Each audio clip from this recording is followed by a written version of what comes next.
hello, and welcome to another Tuesday stream. Thank you. You should have done that after I was shown so that you could pelt me with freaking money. But anyway, good way to start the stream. It is Marty O'Clock. It is Marty O'Clock. I apologize if Belle's being a butt. No matter what I do, she's been a butt. So, just FYI. Alright, hold on. Hold on.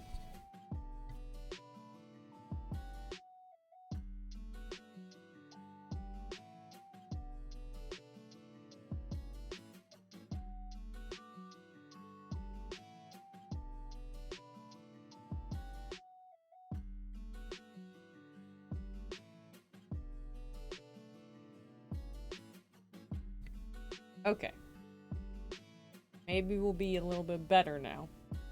Oh, that's kind of sad.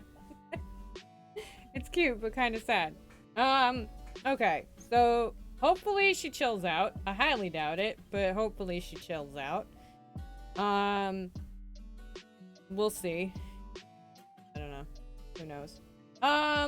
Let's go to things. Hi, guys. Hello. Okay.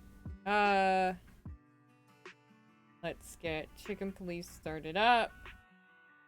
And hopefully have my eyes stop twitching for today. That'd be great. That'd be pretty sweet. Not gonna lie.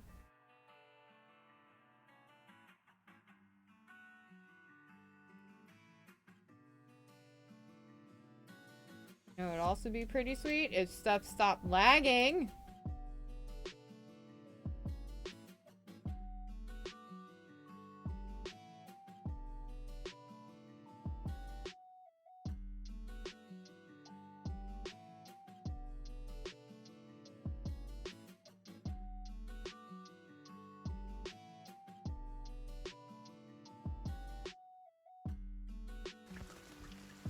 Okay. What's up?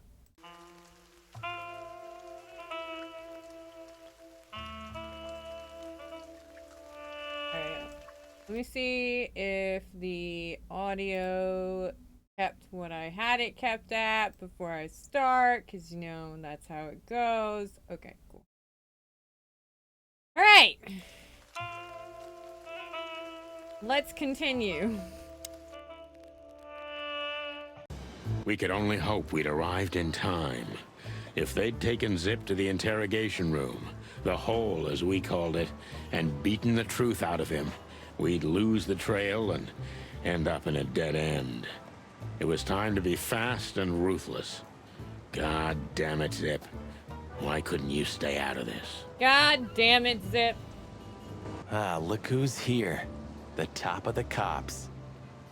Idiot's luck. They must have gotten soaking wet because of those holes. Sometimes I wonder how these two are even still alive in a city like this. You know, I don't know, man. Wonders of the world, Marty.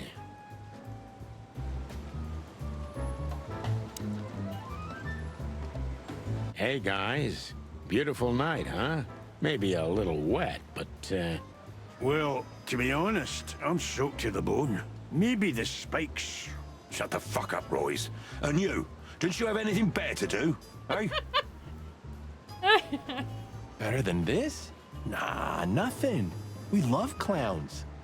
Ah, piss off, chicken. Good stuff. Good stuff. Alright, let's save Zip. Martin, Yes, Chief. do you know what I've heard? What have you heard? I have no idea, Chief. Do you think I'm stupid, birds? no, we don't, Chief. What the ever-loving fuck do you think you're doing? Chief, if I may, Sonny, shut the fuck up. You're not on duty. You're suspended, if you remember. So I'm not your chief right now. Wow. Oh, we just stepped out for a coffee, Chief. Then we saw something suspicious at the Czar Club, and we investigated it, and, Suspicious, right? You investigated, right? yes, sir. Do you take me for a fool, chickens? And what do you know about the burning ship that lit up the entire Times? I have no idea, boss. I couldn't tell you what it was. I couldn't tell you why it happened. It just, you know, I couldn't. It's fine. Don't worry about it. You're worrying about it. Don't worry about it. Don't worry about it. Burning, what? Wild lords, that sounds awful.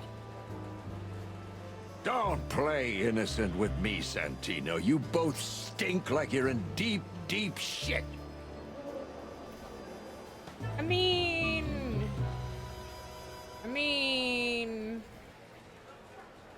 Eh?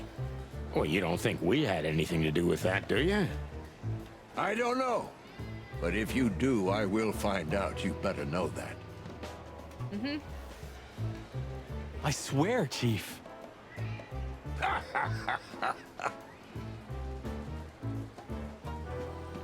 What is going on? I've had enough of your swearing for a lifetime. Get the fuck out of my sight. Woo, boy. Okay. Okay, Chief. Bye. Bye. Bye. Yes, sir. Have a beautiful day, Chief. Don't let me see you again, Santino. Or I'll try not to be seen, Chief. I'm not your chief. Get lost. Well.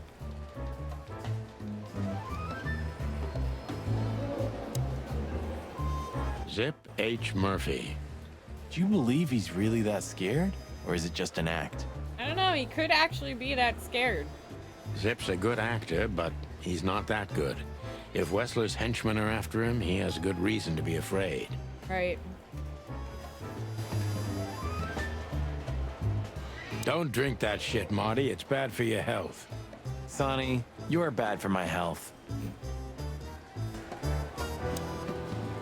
Sorry, boys. I can't let you do that. You know, protocol. You and Protocol, Bosco? Don't make me laugh. That's the case, boys, like it or not. Stop harassing the witness. We didn't even start. Well, what can I do? Sorry, guys. You two again. Yeah. We just, you know, live here. It's fine. Say, Bosco, what's all this about, Zip? Yeah, if only I knew. This idiot called us on himself. He told us we have to take his statement. And what does he want to confess to? I don't know yet. We still can't get it out of him. But we're taking him down to the hole soon. There, he'll sing like a little bird for us. No pun intended. Would you mind if we asked him a few questions before that? You know, just for old time's sake. You know, just for old time's sake. It's fine. Sorry, boys, but you know the rules. The rules, right. More like blood boil. Well, yeah, more like blood boil. So sorry. Talk to Monica. See. Do you know anything about a girl named Deborah Ibanez? You mean the Bambi whose body was found in Natasha Kutsenko's weekend house with huge red letters on her back? Don't call her a Bambi. So you knew her. Just fleetingly.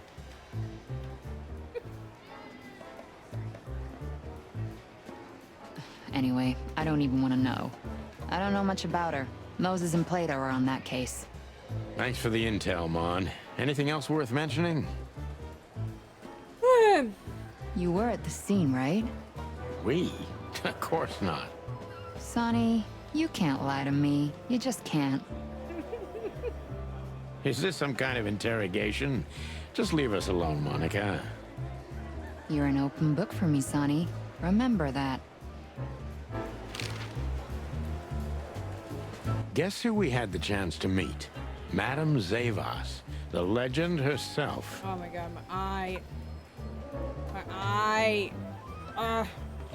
So you're that lonely? I didn't think that was your thing, Sonny, but you know what's best for you. Like, good for you, dear. We were there to investigate. Of course. And were you successful? To be honest, they beat us and tried to burn us alive. Inside of a sinking ship. Yeah, it was pretty neat. Wow. Busy night, right? Even for you. Yeah, so, what do you know about the madam? Nothing much. She's not had any run-ins with the police recently. Of course, because half the PD goes to her. Not wrong. Well, I'm not gonna say anything about that. Look, Mon, we suspect Madame Zavas is in cahoots with Ibn Wessler. Any idea why? No, but those two mean trouble by themselves. I don't envy you boys. Seriously, any ideas? Get out while you can. Right about immediately. Well, you're kind of right. We can't, Mon. We gotta see this through to the end. Famous last words. Right? When did they bring in the trash panda? Not even an hour ago. You're just in time. They haven't taken him into the hole yet. Yeah, I can see. Listen, Mon, would you do us a favor? Can I be honest? Not really.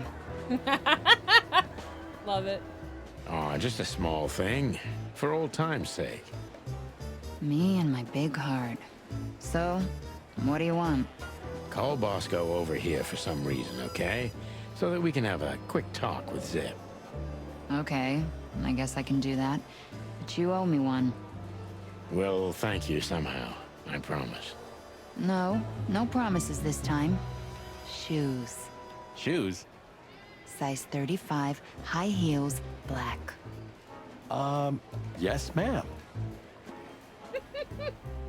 She knows what she wants. Good. Hey, Bosco. Yes, ma'am. Come over here for a second. Right away.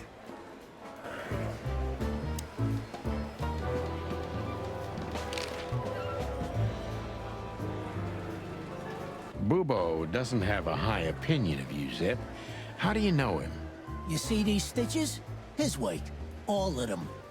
Ah, I see. My condolences. He's a good friend of mine. But the word friend is misspelled in his dictionary.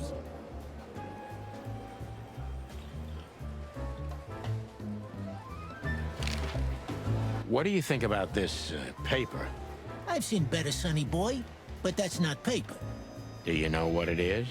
At first glance, it's canvas. A piece of a painting. But it's too small and too blurry to make anything of it. So, still nothing. Well, thanks anyway, Zip. Anytime, boys. Are we done? Have you ever been to the Nile, Zip? Oh, I wish, man. But my kind can't get in there. Why, did you? Right in the madam's room if you're interested. Why are you guys telling everybody where you went?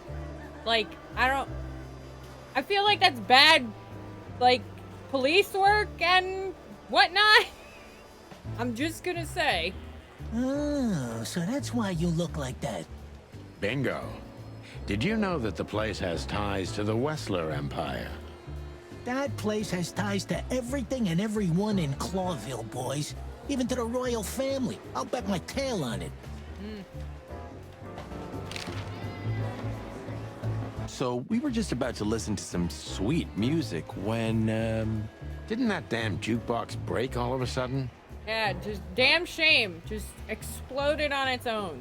I didn't punch it or anything. It just happened. Right?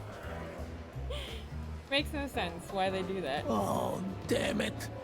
Damn it, indeed, Zip. There was a wristband behind it, with numbers on it. Numbers. Numbers. Numbers. 984-237-22 to be exact. What? All that from memory? How the hell? I have no idea either, and it scares me too, but that's not the point. Tell us about it. That is, if you want to leave this place on your feet. Okay, okay. You got me. I'll talk, but only if you promise that the cops won't know about this. We are cops. Do we look like we're on duty? Oh, okay.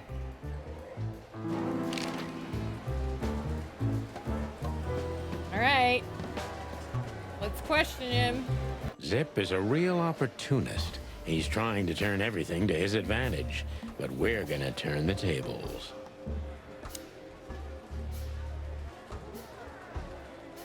Who did you escape from? And why here, Zip? Why? Because I like living, that's why. How did you know they were coming for you? I got a tip-off from a friend that I should pack my things and go if I want to live. But I had nowhere to run. You know me. The hot dog's my everything. So you thought you'd be safe here? Of course. Ibben's people are everywhere, but, maybe it's harder to get rid of me at the PD. Well, I wouldn't be so sure about that.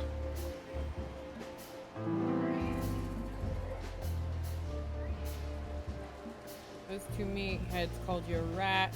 Why? How did you manage to piss off Ibn Wessler?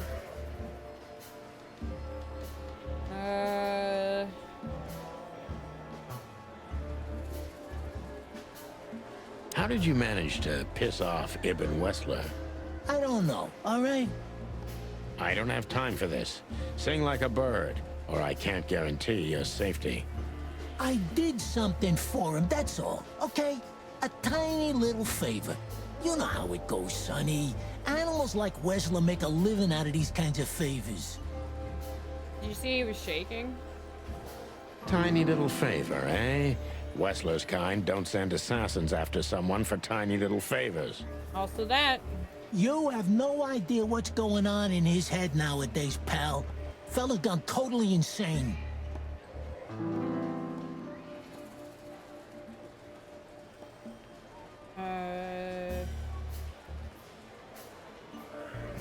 What did you have to do? What did he have on you, Zip? I think that's what I'm gonna say. What did he have on you, Zip? You'll know the drill. I asked something of him once, and he told me one day he's gonna ask me for something in return. And that day finally came, right? Yeah. And I had to do it. Because even if I got out of it, he dragged me back for good. Or worse. Nail your hide to the wall. Yeah. That's the least he would do. Believe me. What did you have to do for him? What did you have to do for Ibn? I never hurt anyone, all right? Let's make that clear right now.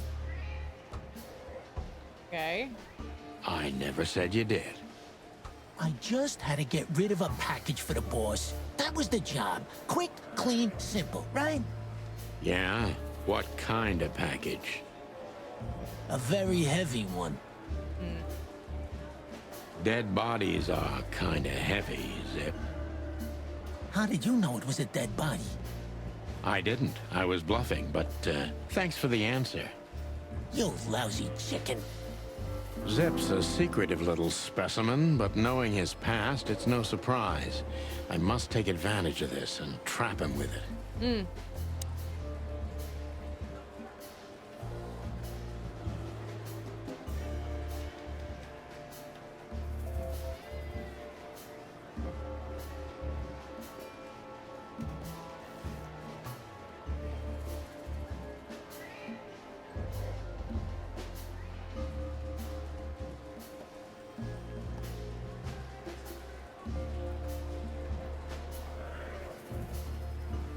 I'm probably gonna say why you Zip.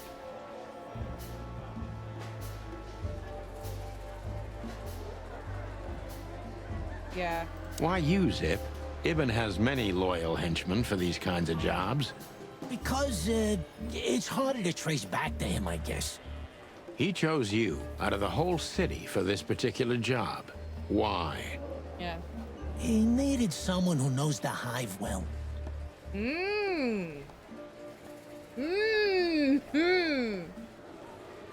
The Hive. So, Roachtown, eh?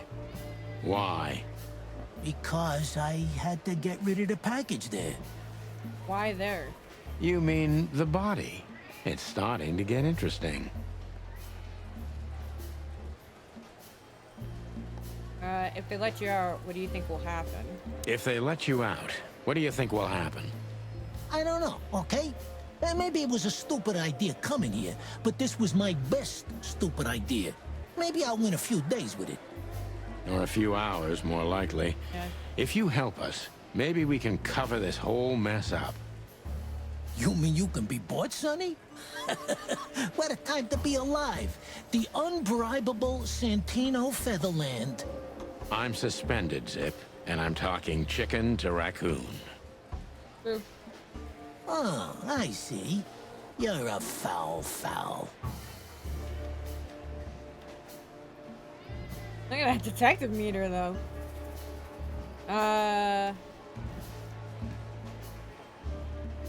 You wanted to blackmail Ibn, didn't you? You wanted to blackmail Ibn, didn't you? Who do you take me for, Sonny? Of course not. I didn't want to blackmail him. I just thought it wouldn't hurt to have some, insurance in my hands. Of all that's furry, Zip, you're incorrigible. Yeah, I might be. But you haven't changed either, pal.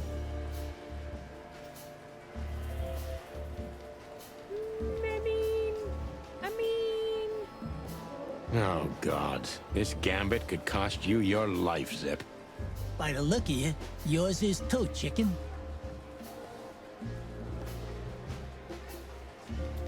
What happened to the body? What happened to the body, Zip?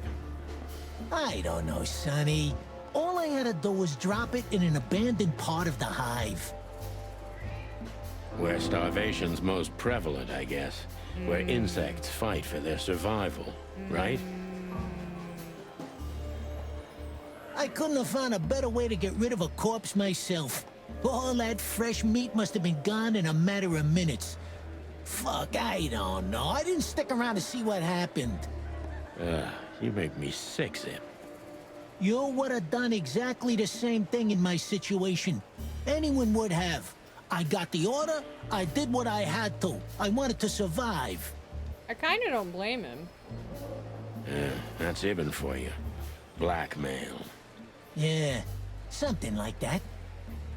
Zip may be secretive, but if he manages to open up, he's also honest. He's not trying to change the subject anymore, so I only have one thing left to do. Ask the right questions.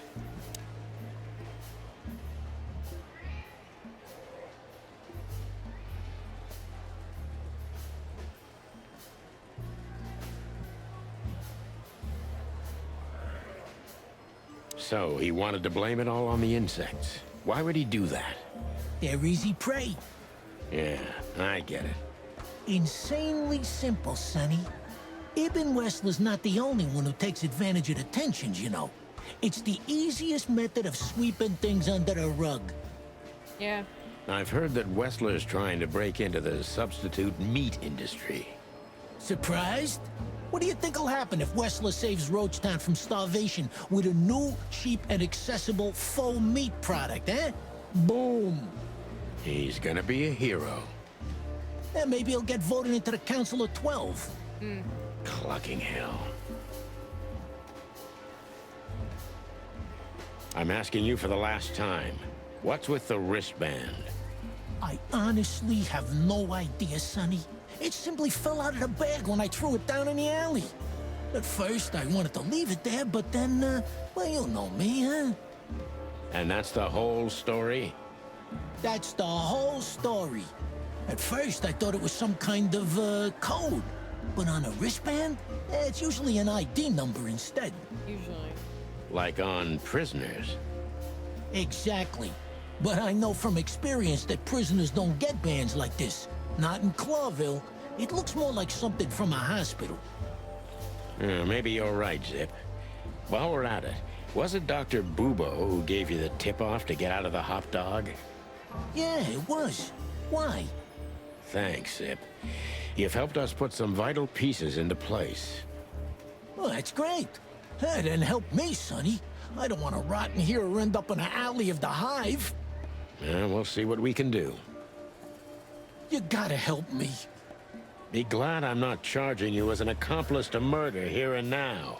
Just keep your head down. Understand? I will, Boss Bird. I will. That's more like it.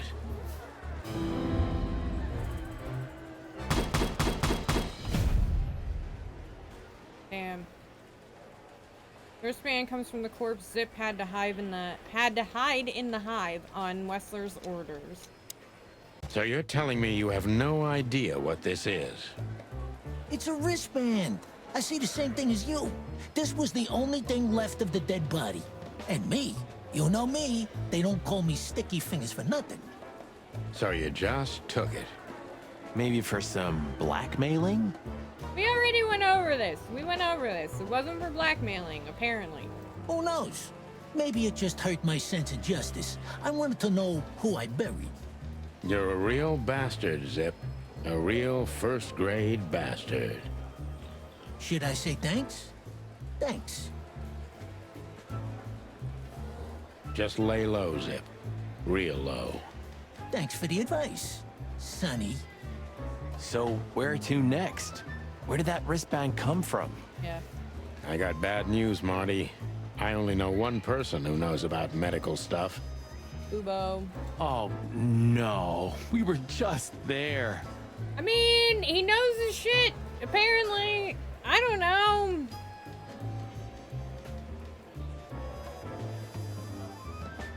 I don't know, man. We're gonna have to go there anyway. Sorry, partner. Boobo again.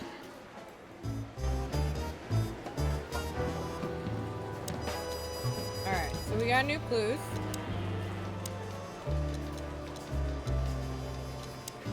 Wristband comes from the corpse. Zip tried to hide in the hive on Wessler's order. Zippity-doo-dah. Zip had to do one last favor for Ibn Wessler, more fittingly, one deadly favor. Zip hid the body in the hive, where I'm sure not even a bit of it remained. Monica's the best. Alright, so I think... yeah, let's just go to Boobo's place. Hello, Ursula, dear. Oh, what's the rush? Is there something wrong? Wrong. Wrong. That dim-witted, insane, ragged old stinky owl. That's what's wrong. You deserve so much better. Whoa. It's all right, Ursula. Just tell us what happened. What happened? You happened. And Wessler's goons. It was supposed to be the only day of the year we could have relaxed a little. We're sorry, Ursula. You're right. Like I care, Marty. I'm tired of this. Tired of the bitter old owl, and I'm tired of waiting. And? Never mind. I'm going. This time, I'm going for good. Good. Hang in there, Ursula. And if there's anything we can do to help... Anything? Of course there is, my dear. I never want to see your faces again.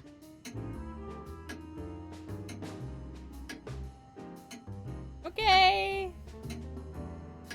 Ouch. I'm gonna try to talk to the old owl, all right? Good luck with that. Oh, and Ursula, thanks for all you've done for us. With the car. You know, I'm starting to regret it. That was... Rough. yeah. But understandable. I only see Boobo once a year, and even that's way too much. A lot of people feel the same about us. Yeah, that's true.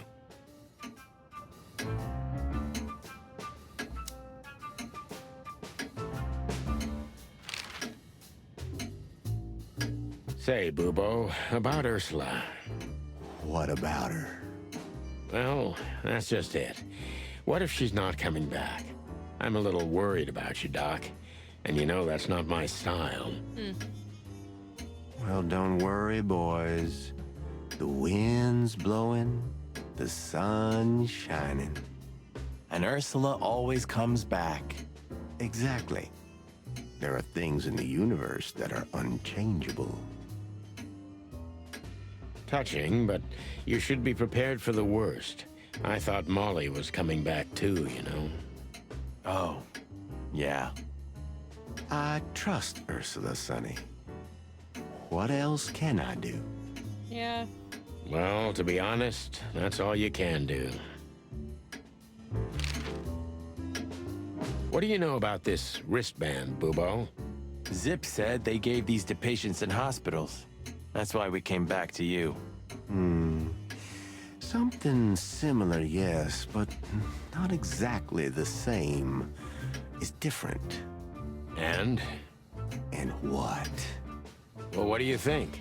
Where's this from? How the hoot would I know, Sonny? What am I, some kind of psychic? That I put my hands on it and tell you? I don't know, maybe. Okay, let's try another approach. Do you have any idea why Wessler's men were looking for Zip so hard? I don't. How should I know? Why should I care? He had to hide a body. The body of someone Wessler killed. The wristband is from the corpse. Really? That rang a bell, old owl. Well, boys, if I'm right, you're in deep shit. That's more like it. Tell us, Bubo. So, Wessler, the wristband, and a corpse, huh? It looks very much like I know the connection. Or at least I have a hunch. Out with it, Owlface. Okay, don't peck me, chickens. Hobart Ibn Wessler has a relative who happens to be a resident at an insane asylum. The band is very likely from there. Wait, a relative? What kind of relative? Yeah. You don't know? I thought you were the detectives. Anyway, Ibn Wessler has a twin brother, Albert. No! Albert Wessler. You put it together very skillfully, Marty. Yes, Albert Wessler. He's a madman kept in solitary confinement.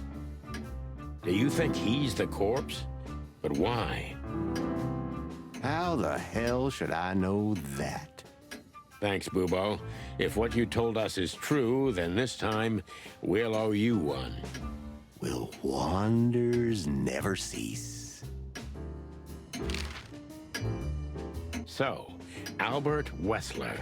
Which asylum do you mean, Bubo? It's got some fancy long name. I don't remember, but I have a brochure. Let me find it for you. Thanks, Bubo. Here it is. Let There Be Peace Forever. Mental Institution for Ill and Damaged Minds. Quite a beakful. Yep. Where can we find it? I've never heard of it. It's a good 6-hour drive from Clawville. Maybe more. But you'll find everything in the brochure. You're the best, Bubo. You finally proved useful. Whew. Finally? Now get your chicken scratchers out of here while I'm asking nicely. Just one more thing. What's that, Bubo? If that someone was really Albert Wessler, the trouble's bigger than you think. Yeah. It's always bigger than we think, Bubo. We're used to it. You don't understand.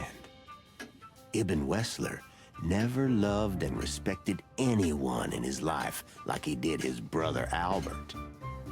So what? Then the problem's bigger than we thought.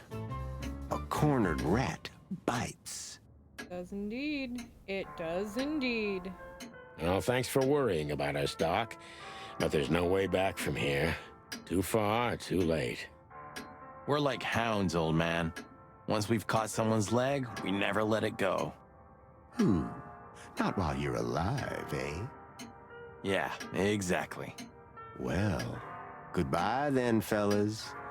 And I wouldn't mind if you never visited me again.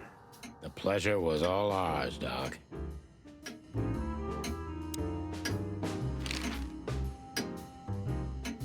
Nah, I don't need that. Alright, so another clue. The wristband is very likely from an insane asylum where Ibn Wessler's secret twin was treated. Ursula got really mad at the old owl, but doesn't seem to upset Bubo that much. He's just dead inside.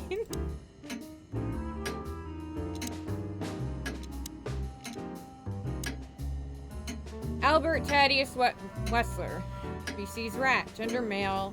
Special feature, he's a dangerous lunatic. Albert Wessler is Hobart Ibn Wessler's twin brother, who's being treated at an insane asylum far from the city.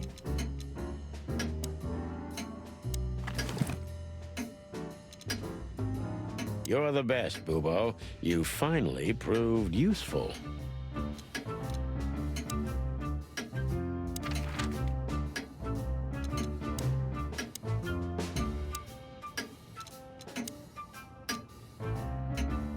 Is there anything else that we could get from here? Probably. Well, looks like the party's over. Yeah, it looks like it. And just when I was starting to get into the mood. Damn it. I thought I was gonna see you shake a tail feather tonight, boss. Yeah, let's not go that far. Dr. Mork. I could already smell you boys. Ah, hello, Morty. What's up? Are you lost, old lizard? Me? Lost? No way. If I'm not mistaken, your rickety little shack isn't this way, Morty. It's miles away from here. Don't you worry about me, you overgrown eggs. I know where the road's taking me. Jeffy threw you out again, huh? Don't you worry about that either, pal. Well, That little bastard. All right, listen, Mort. I'll talk to Lewis for you, okay? Luckily, he's right here. Don't bother because of me, sonny boy. It's nothing. I can walk. No worries. I just want your legend to live on, lizard wizard. he got kicked out by his little boy toy. Poor Mort got lost and it looks very much like he can't go home. Or he doesn't want to. Anyway, we told Lewis to find him a room for him. We didn't tell Lewis yet. We're going to. Hey, Lewis. Here again? I just left something here, Sonny, but nothing important. I wasn't yawning, you were yawning. Are you sure everything's all right, Lewis? You seem, distracted. I'm fine, Sonny. Don't you worry about me. What are you doing here anyway? You look quite battered. Now we got both hot and cold tonight, literally and at the same time. But we're alive, and we're hoping maybe we can find Natasha here. I'm sorry, Sonny. I haven't seen her since her performance. Well, thanks. Keep your eyes open, all right? In my ears. Listen, Lewis, I need some help. A favor. Sonny, you know, for you, anything, my friend. 5 times a day, even. Such a good guy. Okay, I deserve that. So, how can I assist you again? You know old Morty, right? Yes, I know him. Indeed. I know he's not a saint, and he doesn't smell like flowers. His manners are disgraceful. And he drinks a lot. He's friends with weirdos. And he's in and out of jail. So we know he's not an easy character, but he has nowhere to go. And he is an old friend. Or something like that. So, he needs a room, right? You guessed it, pal. Well, no problem, gentlemen. I can handle that. Thanks, Lewis. Again. I don't know how many times. Much obliged. Don't mention it. One day I'm gonna ask you for a favor in return. Anything, long ears. Good guy. Lewis helped us find a place for Voldemort. No matter how weird he is, this rabbit's heart is in the right place. Hello, ladies. Not even what happened to us at the brothel and on the burning ship discouraged you, huh? I mean, come on. Who could say no to some pretty ladies? On the contrary, Sonny. I haven't felt this much alive in a long, long time. Damn straight. All right. You have 5 minutes. Then we're leaving. Thanks, Dad. But I'm not gonna talk to them. You know me. I only conquer from afar, and only in my mind, ever since Laura turned my head and my world upside down. What a lucky woman, eh? I'm the lucky one. That's for sure. That's cute.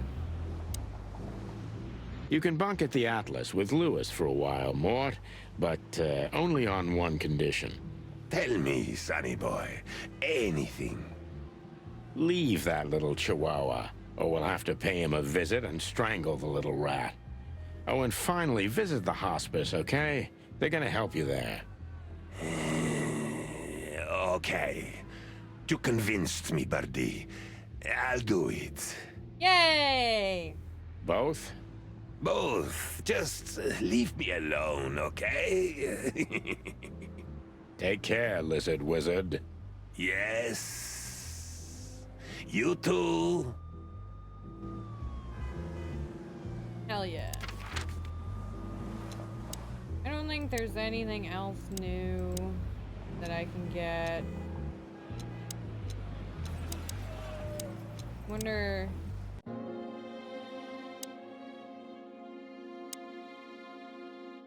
Before you alert your wildcats, we're not here to arrest you, ma'am. We're not even here to confront you with anything. Why then? To what do I... I simply want to know why. The answer's frustratingly simple, Mr. Featherland. You'll be disappointed. Try me. I have a contract with Mr. Wessler. And your investigation infringed certain terms of that contract. That's all.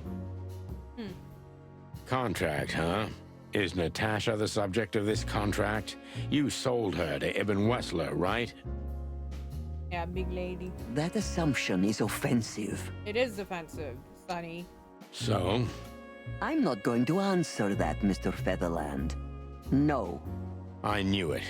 You know, sister, you could be a famous crocodile. You're still just a snake. And I hope snakes will forgive me that I mentioned them in the same sentence as you.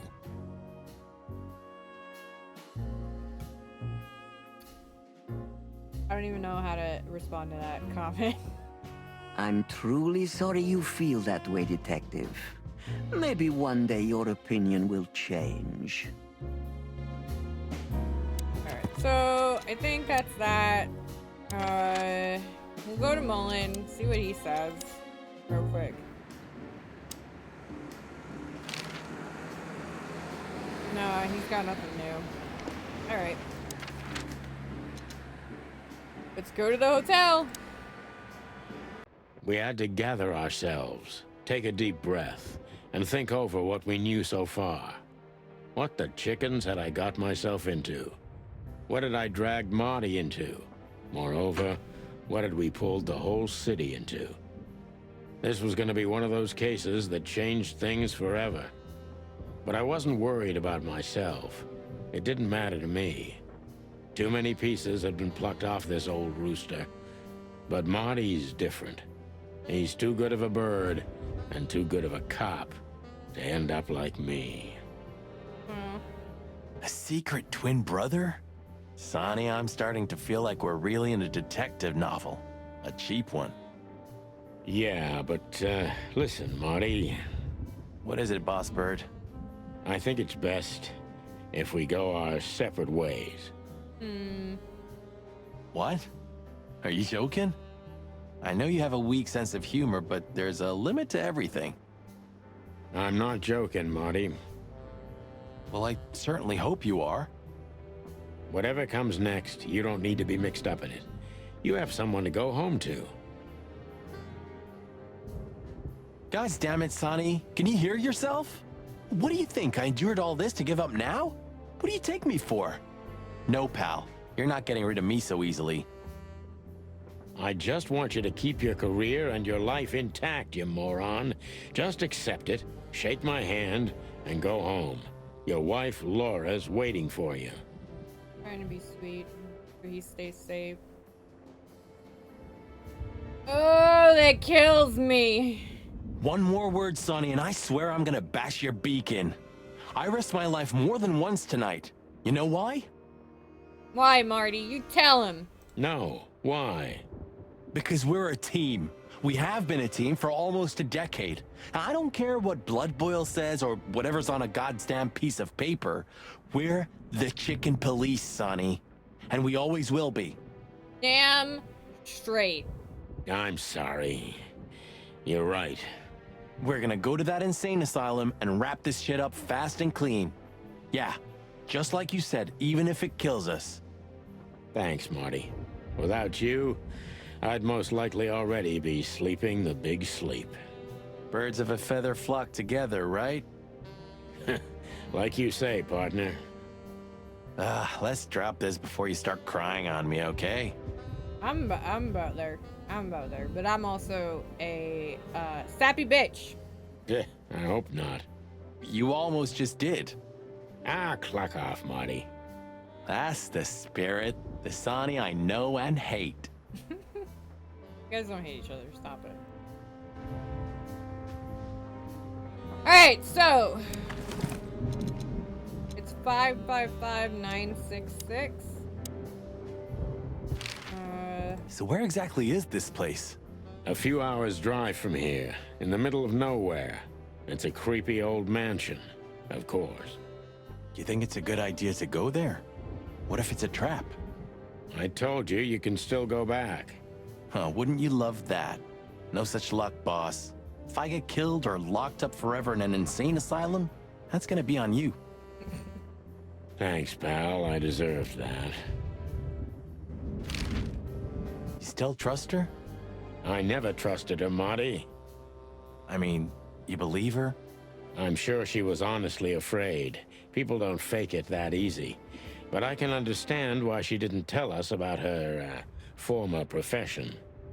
Yeah, a lot of people misconstrue that. Huh, Sonny? Huh, Sonny? Or how she knows Molly. Yeah. Yeah, that too. And the death of Deborah complicated things even more. Hey, Sonny, she didn't seduce you, right? I mean, Natasha. Don't be stupid, Monty. My old ticker hasn't been beating for a long time. Not that way, anyway. Yeah, all right, boss. So what do you think happened to the corpse? Probably been eaten. Horrible to think about, but even if half of what they say about the hive is true, starvation, riots, arson, predation. Yeah. You're telling me. Makes my feathers stand on end when I think about what goes on in there. And we pretend we don't know about it. As if Roachtown isn't even part of Clawville. This won't end well. I'm afraid soon Clawville's gonna burn once again. And because of its own foolishness. Well, that's if another meat war doesn't break out first. 'Cause then, the whole wilderness will burn. Yep. Lovely prospects, eh? Either way, it was a damn clever move for Wessler to hide the body in Roachtown. It's the only place no one will ever find it. Like the belly of a burning ship. Oh, I think that was an intentional red herring. Sounds about right. Who'd have thought?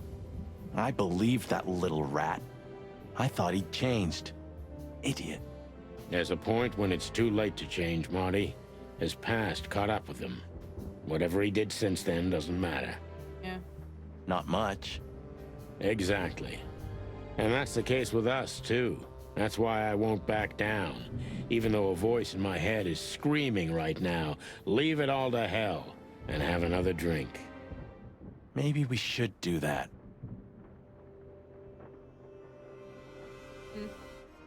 Maybe we should.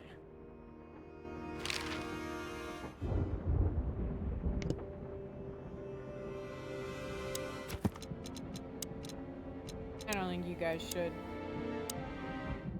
The Meat War. The Great Meat War was the biggest and most bloody conflict in known history of the wilderness, ranging from 822 to 849.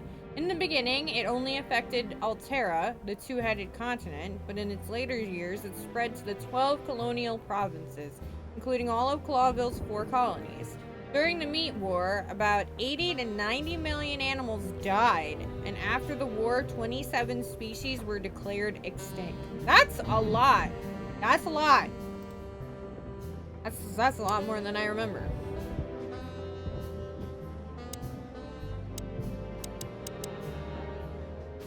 Why am I doing that? I've had enough stimulation for today. You know, I thought about it multiple times that you might be Meredith H. Marble. We've met her on a number of occasions, Marty. Remember?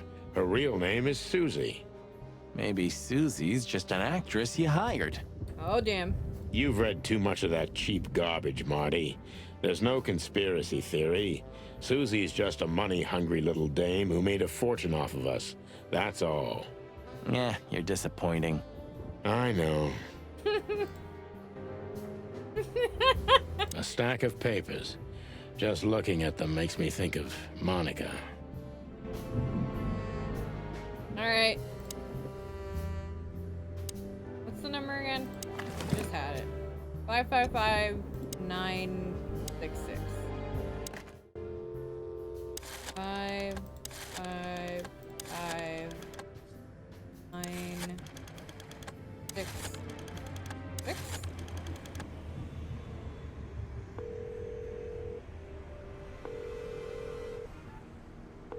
Hello.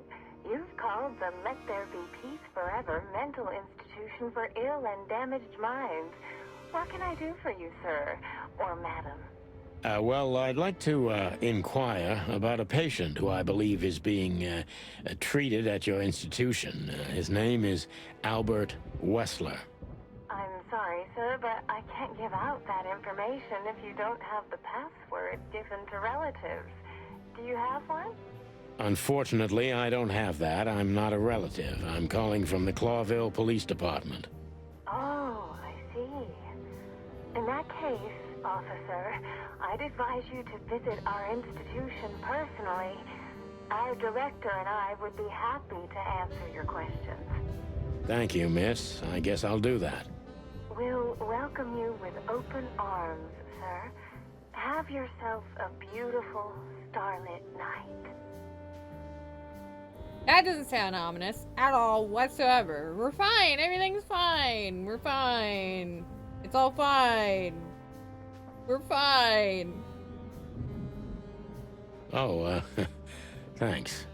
Goodbye. I did adjust myself in my chair. See you soon. Okie dokie. So, we have to go there. Yep. the thought gives me goosebumps. Chicken bumps. Maybe? Chicken bumps aren't good enough for you? Ha ha ha.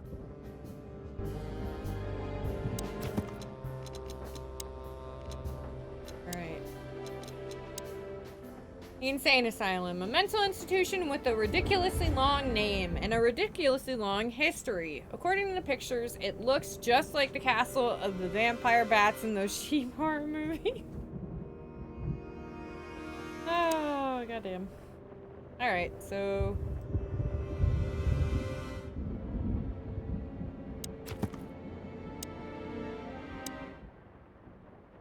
What do you think, Marty? What? You care what I think? You must have hit your head pretty bad. Stop fooling around, Marty. I'm serious. So what do you think? About everything? Well, I think we're in deep shit. But to be honest, Ibn Wessler is in deeper shit. Yeah. Do you think he really murdered his brother? But why? And what does it have to do with Natasha and the threats? Doesn't add up yet. Something's missing. Let's visit the institution and try to find out what we can about this Albert Wessler fella. Right. Exactly. If he's the dead body, we've got to know what the motive was. If we can't, and if he's still alive, we gotta ask him directly. And what do you think, Sonny? I think Ibn, Albert, and Natasha are the three key players in this case, and that all of it has something to do with the brothel. And the fact that Natasha used to be a courtesan? Yeah, that too. Listen, Sonny, about Molly. Oh, just forget it, Marty, okay? She's not part of my life anymore. So that's exactly what I'm gonna do. Forget it. Let's concentrate on the case, and on making it out alive, and helping Natasha, too. Whatever you say, Boss Bird. So you think Natasha's really in danger? It could be, or she could even be behind everything. No, you don't believe that. I'm not sure what I believe, Marty. Let's see. Things got mixed up at the brothel.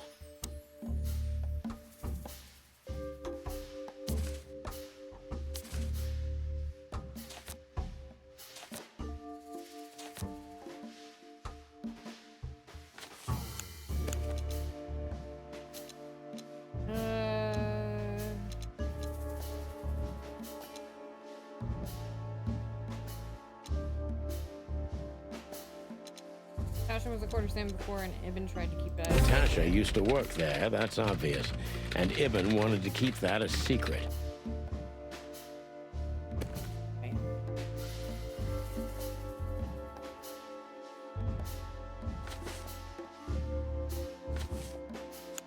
A secret, it seems, somebody else had to pay for.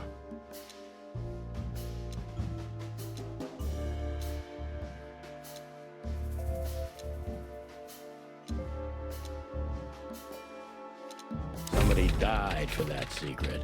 Zip hid the body, but he kept the wristband.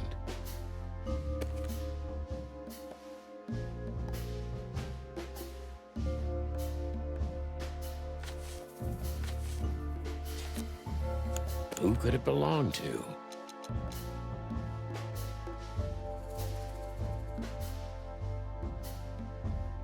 The dead body was almost certainly Albert Wessler, a resident of an insane asylum. But why did he have to die? Yeah. Doesn't really make sense now.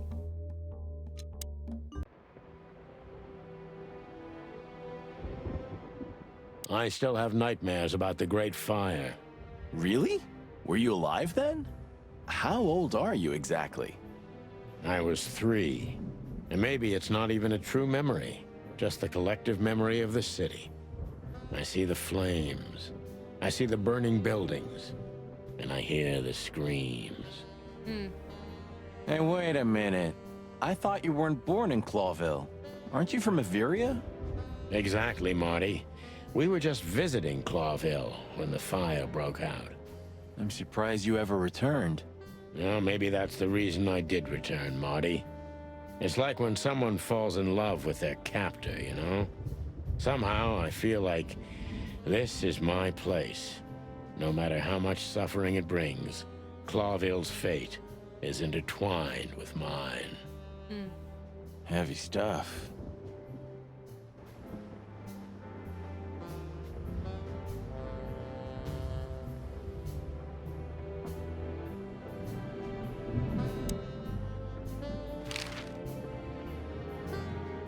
So, I get the couch? It'd be better if I called Lewis.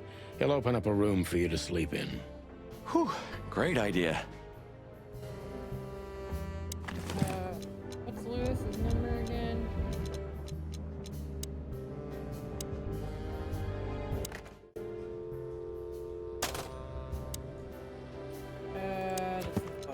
Wait.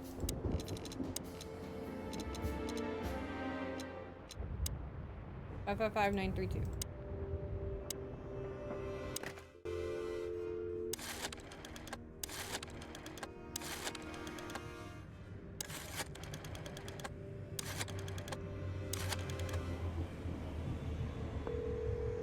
Man, you're gonna owe Lewis, like, your left wing. Hey, man. Lewis, it's me again. Oh, hello, Sonny. What's up?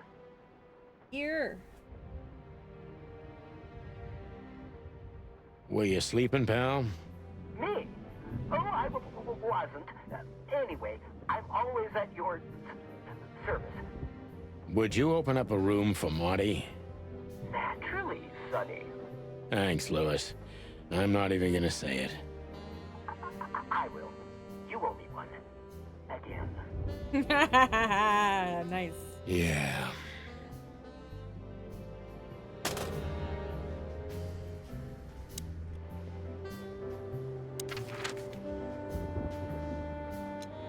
All right. Get going.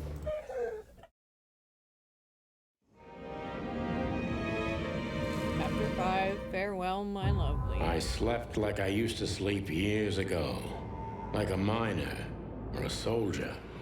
Empty. Dead tired. Then I saw Tessa. My darling little daughter. But no matter how hard I tried, I couldn't recall her face. I reached out to her, but she just kept getting further and further away. Then I saw Molly. But she wasn't real. Just the ghost of a memory. I'm here, I cried. But all I heard was laughter. Not hers. Who's there? Suddenly, she appeared. Natasha. Just stood there laughing. But her eyes were cold. Then she said something. Painted red. Painted red. Painted red. That was just a dream, Sonny. Nothing more. I looked at Marty and I saw the same thing in his eyes as he probably saw in mine. It's time to hit the brakes, to turn back, go home and forget about all of this. Of course, I stepped on the gas instead. Honestly, I wasn't expecting anything good, but this... Yeah, right. Ooh, just like a horror movie. I was thinking the same. Appearances can be deceiving. Let's hope so.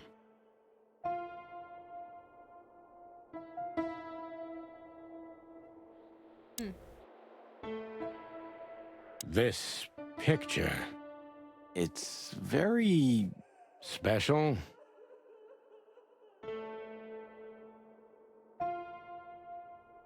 The only thing with color.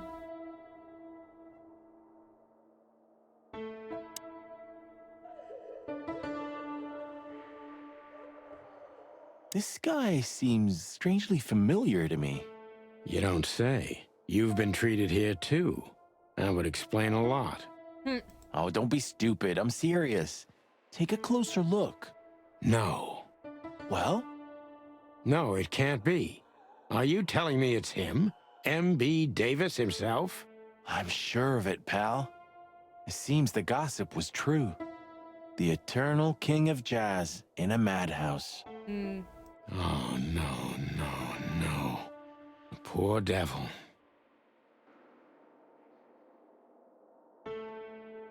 We should go to reception first. Let them know we're here.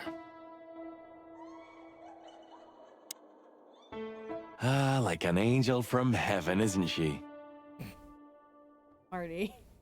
Yeah, half of her's still up there, I think. Sorry. That's rude. Oh, boo-hoo. Of all the great wild ones.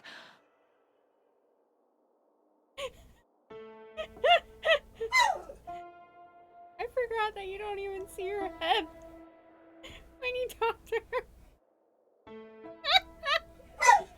Yeah, Belle, I hear you. I get it. Oh my god. Again, I apologize. I don't know what her deal is. She's been like this all day. Greetings, miss. Is it really you? Well, yes.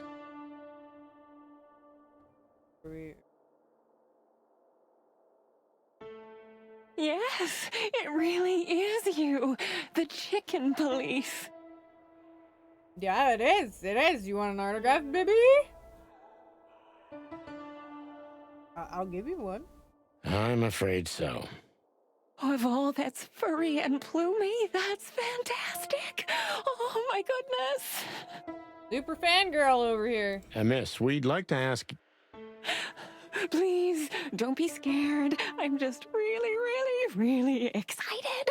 You know, I've read every book about you and your adventures, and I even collected newspaper articles when I was a little girl. Indeed. Right? That would be hilarious. You can't imagine what an honor it is to meet you in person. We really... Oh God, oh God, oh God. Take a deep breath, Miranda. Take a deep breath. Miranda, you got it. Okay, we're here on official business. Pretty sure one of your patients was murdered. Can you calm down a bit? Calm the calamity in your memories, ma'am. Okay? Are you okay, miss? Yes, I am. I just needed some air. So, dear detectives, Santino and Martin, what can I do for you? Well, miss, we have some questions, if you don't mind. I'd love to answer all of your questions, detectives. I fucking love this game.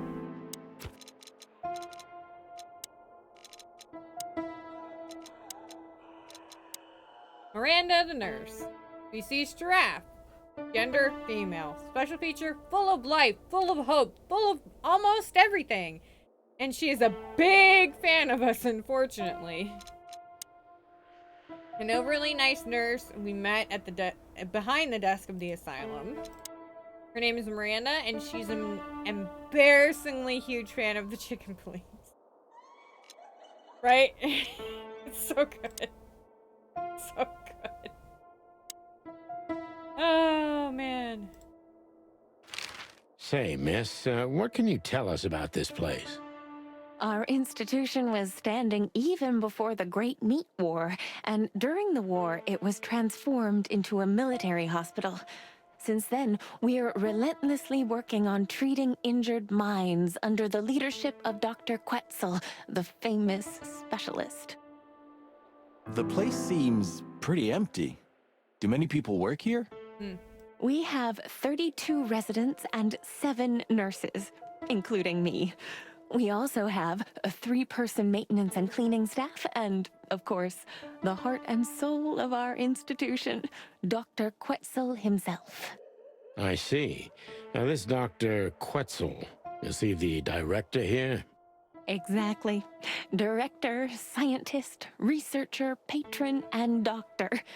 And even a friend.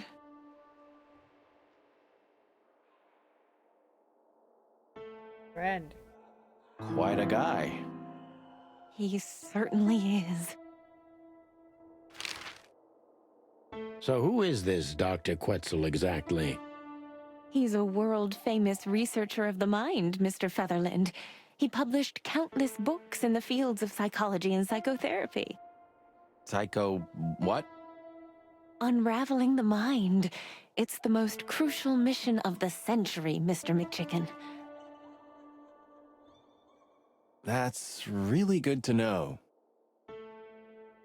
So this doctor's some celebrity, right? Does he usually meet, other important persons? I'm not sure I know what you mean. Sure you don't. Sure you don't, Miranda. Sure you don't. Well, like, Mr. Hobart Wessler, for example. Ah, yes. That's something you should ask the doctor himself, but unfortunately, I don't think he has time right now. He better make fucking time, I'm telling you right now. Telling you right now. He's swamped, is he? Exactly, Mr. Featherland. He is very, very, very busy. All the time. I don't care. Dr. Shenanigans, anyways. Her name's Miranda. She was a fangirl. One day she met her heroes because of Patience pulls their own.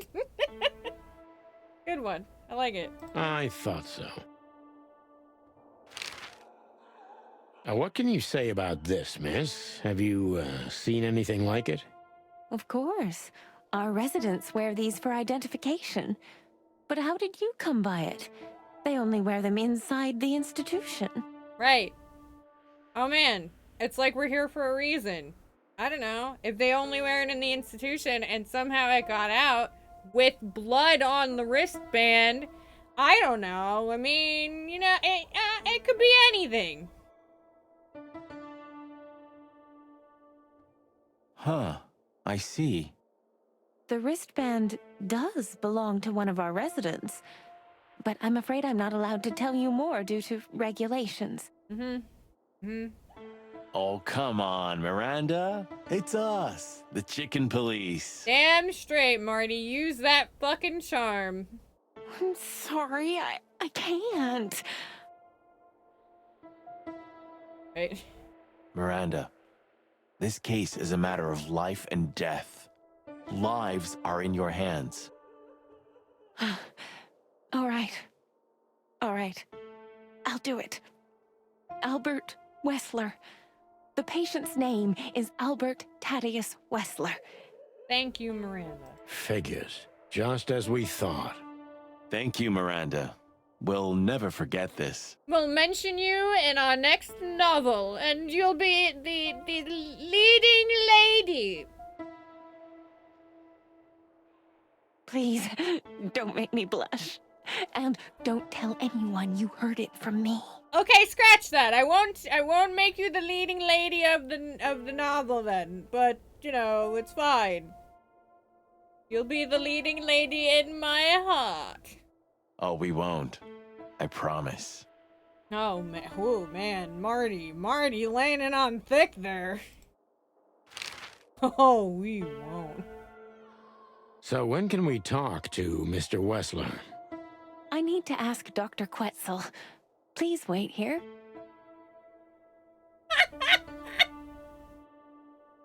I thought you were still lurking. Thank you. We need to let them know we're here first. I did. I want to go in the other room. God damn it. Even if you manage to escape, there's nothing but hills and forests for 100 miles. Imagine how many poor lunatic ghosts must haunt those woods. Ooh, Sonny, you're creeping me out. Creepy.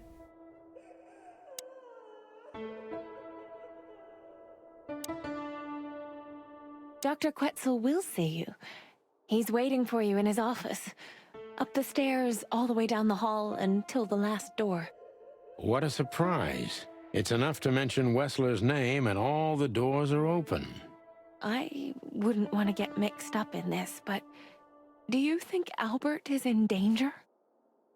I think Albert's dead, but that's, you know, neither here nor there. Danger? What do you mean? We haven't heard from him since he disappeared, and we're really, really worried. But excuse me? I see. We don't know yet, miss, but let's hope for the best. You lost one of your patients. Great wild ones protect him. Where is he? No idea, Marty. The smell of all that's furry. I'll never get used to it. Well, reptiles have a disgusting body odor, Marty, but they feel exactly the same about us. I mean, he's right there, guys. He's right there. Exactly. Great wild ones, you scared the hell out of me. I already sensed your arrival from afar. You know, snakes have a different sense of smell, and birds used to be our prey once upon a time. I love that he sounds like Vincent Price. I love it. I love it. Well, yeah.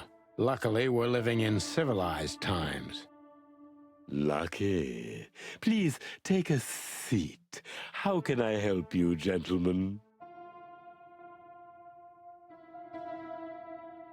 Your office is rather Puritan.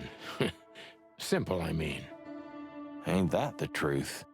Well, yes. I can't let my mind wander from my work. I only keep what's essential in my office. I see. That makes sense.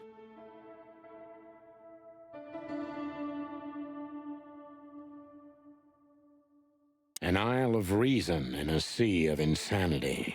Insanity is such a strong word, and it's mostly an abstract idea. Where does insanity start, and how long is one not insane? Interesting questions. Am I normal, or are you? Maybe neither of us. Maybe. You see, that's something I think about a lot nowadays. If you like, I can give you an appointment. Oh, this is your chance, Sonny. Don't miss it. We're already here. I like your fancy words, Magic Man. Marty, cluck up.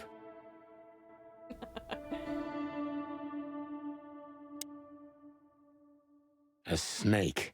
I can't help it, but they make my feathers stand on end. To be honest, gentlemen, your visit is anything but a surprise. I could even say I was expecting it.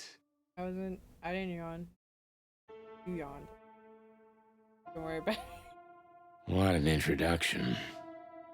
Please forgive me. I have the bad habit of immediately getting into the middle of things. How very rude of me. My name is Dr.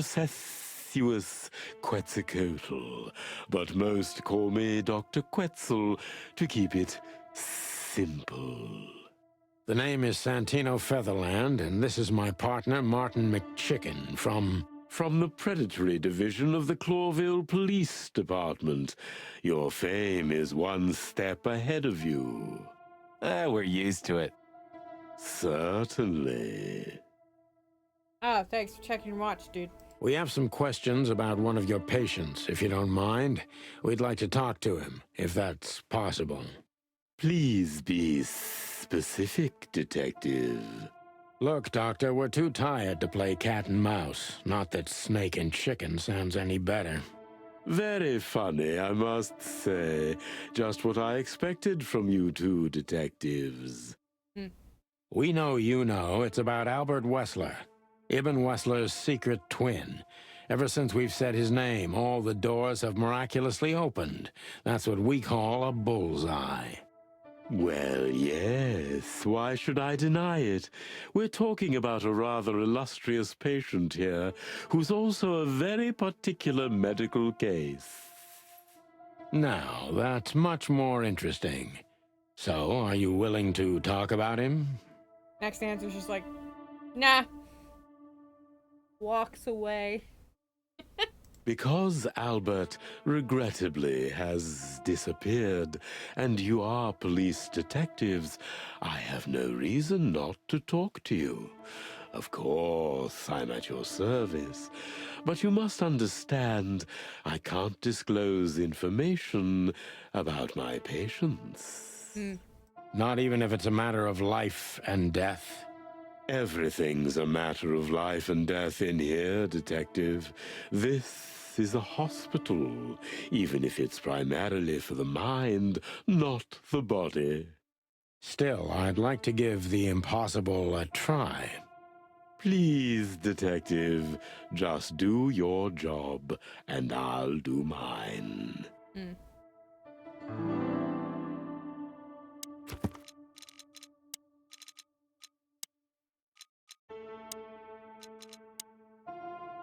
Name, Dr. Sesus. I feel like it's supposed to be Quetzalcoatl, but, you know, it's Quetzalcoatl. Species, green tree python. Gender, male. Special feature, cold, distant, professional, and he gives me the creeps. The professor is a really polyhistor. Scientist, writer, philosopher, and who knows what else.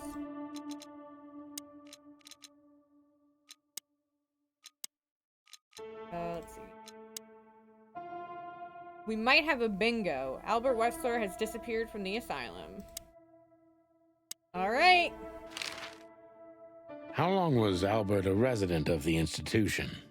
For quite some time. His first symptoms surfaced in his teens. Depression, panic attacks, and schizophrenia. Was he brought here immediately after the first signs that something wasn't right? You know, the biggest problem with an opinion on insanity is that animals are ashamed of it. That's the reason our institution stands out here in the middle of nowhere. Because animals would rather hide what they're afraid to face. I couldn't have said it better myself. I mean, that was the assumption. I mean, that's still the assumption now. It's getting better. But that was the assumption of most mental health for the longest time. I mean, it's still not great because we still have to deal with the ramifications of dealing with people's views of that. But it's getting better. So, yeah, it's kind of accurate. As far as I know, the Wessler family wasn't exceptionally wealthy. Indeed, they were rather poor, but we offer our services gratis. Then how do you sustain yourselves? By the grace of the treasury of King Hector III, of course. I wouldn't have guessed that. My family and the royal dynasty had always been on good terms, Mr. Santino.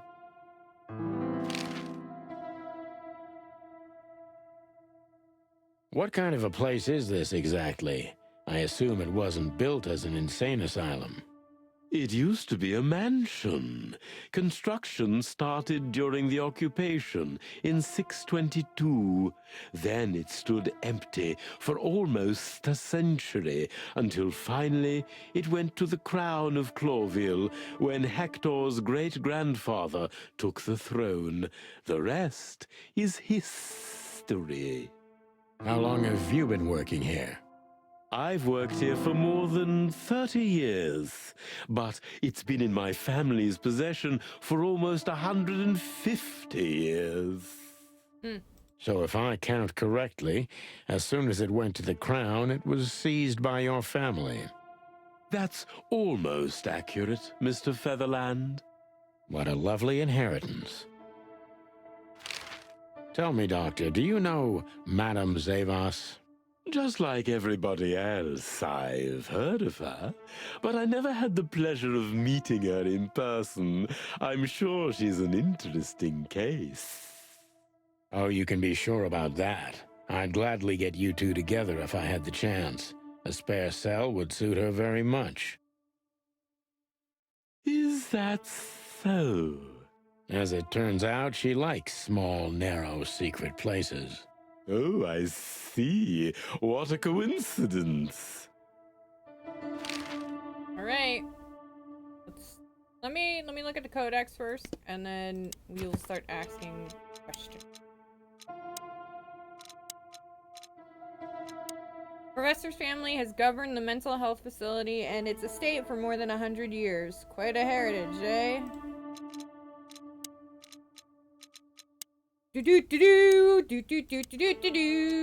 Half-century occupation. Since its foundation, an attempt to conquer Clawville has only been made once. The half-century occupation started in 622 and lasted until 677. During this time, the Harar Empire took over all of Clawville's territories except its colonies, which in the end, with the help of Walasso and Flavoslavia, took back control over Clawville.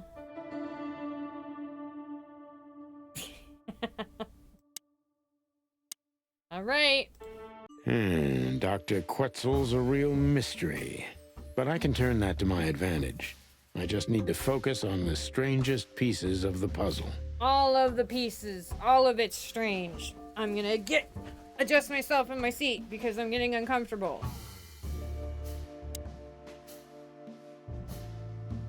So when did Albert become a resident of your institute?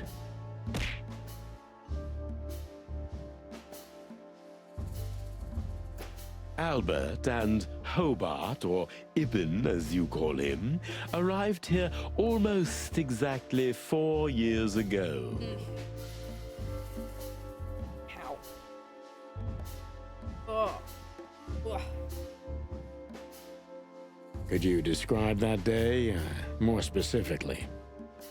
It was not long after New Year's Eve, maybe the first week of the year, if I'm not mistaken. It was sleeting that day. Wind was banging incessantly on the windows. The power was going out for short periods of time.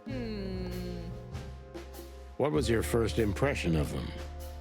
I already knew the Wessler name. I knew who they were. Or at least I knew one of them, Hobart Wessler. He was famous. Gangster, moneylender, celebrity, lover. And Albert? He was new to me, an invisible gray ghost. The family had tried to keep his existence a secret. Why? Because they were ashamed of him, of course, Mr. Featherland. That's how it usually is. He sounds like Vincent Price, and I love it.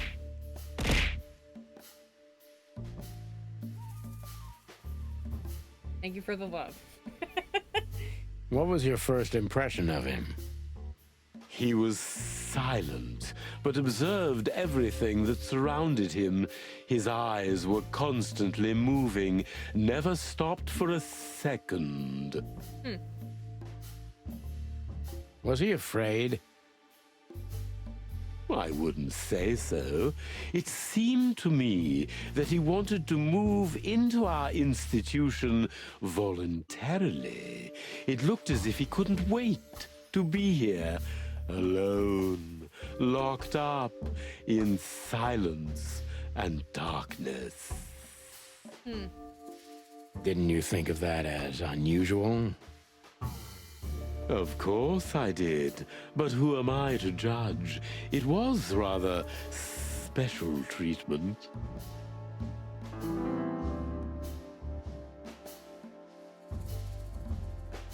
Kind of special treatment. What kind of special treatment did Albert get? You know, if an institution like ours has to accept a Wessler as a guest, there's bound to be some favoritism. And complete secrecy, I guess. Yes, but that's the case for all our patients, Mr. Featherland. Of course. So in what way did he receive more than the others? Basically, we don't admit anyone into our institution without a complete and thorough prior assessment. In the case of Albert, we put that aside. I feel like that's a big thing to, like, just jump over. But that's fine. I mean, you know, I don't know what I'm talking about. So you didn't even know if he had anything wrong with him? Right. Initially, no. He was more of a guest than a patient. Oh man, I gotta sneeze. Okay, no. Never mind, I'm good.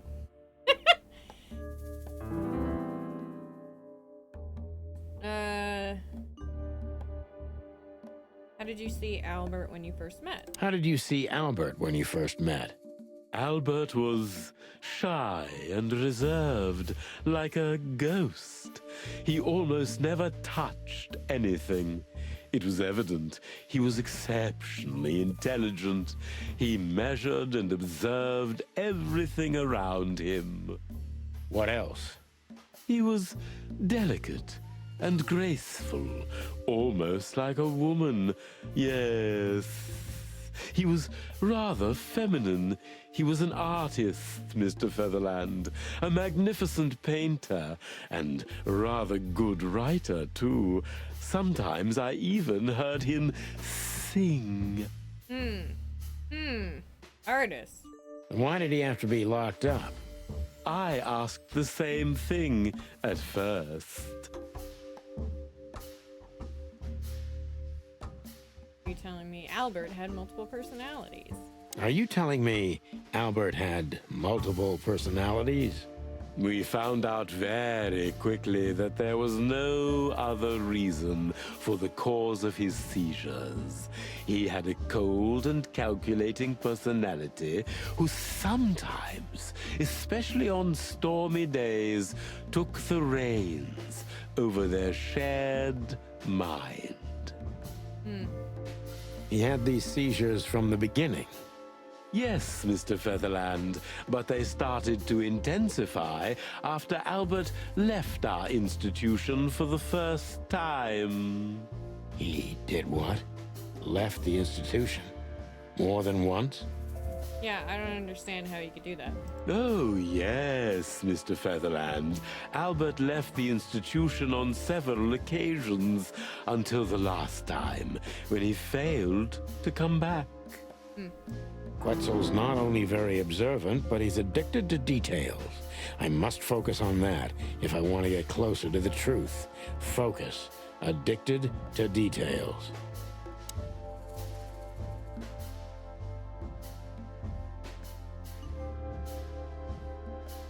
Yeah, that would be more detailed. When and why did Albert leave the institution for the first time?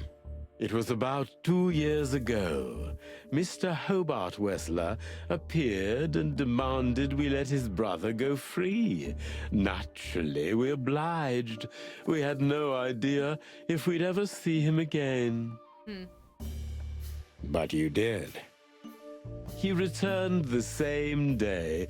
Albert was ecstatic. He was unrestrained. I could almost say happy. That was unusual for him? I had never seen him like that before, Mr. Featherland. He just smiled and stared at the empty wall for hours. Did he ever tell you what happened to him outside?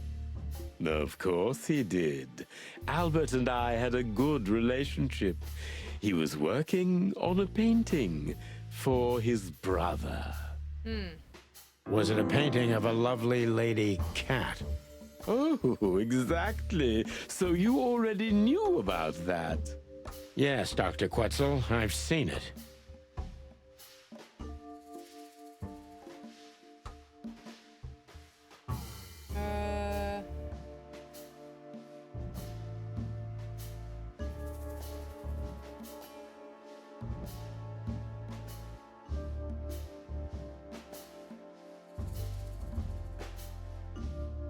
So Albert left on many occasions to continue working on the painting. Exactly, Mr. Featherland. Every time he came back, he was like a different person. But unfortunately, his seizures also multiplied and became more dangerous. More dangerous? Albert was hurting himself. And on one occasion, he even tried to hurt me. It was unprecedented. It seemed his confined personality was taking over their shared mind entirely, piece by piece. Do you think the painting caused it? Not the painting, Mr. Featherland. But its subject. Exactly. He was obsessed, right until that fateful day when he returned to us for the last time. What exactly happened that day, Doctor? It wasn't Hobart who brought his brother back that day, but two of his gorillas. Not literally, I mean. And Albert was in a terrible, terrible state. What happened to him? I don't like to talk about that, Mr. Featherland. It could be vital to the case, Dr. Quetzal. Don't back down. Oh, you're right. There's no use turning back now. So, Albert's tongue was torn out, or cut off, I don't know exactly, and he was blinded in one eye, or rather, one of his eyes was missing entirely.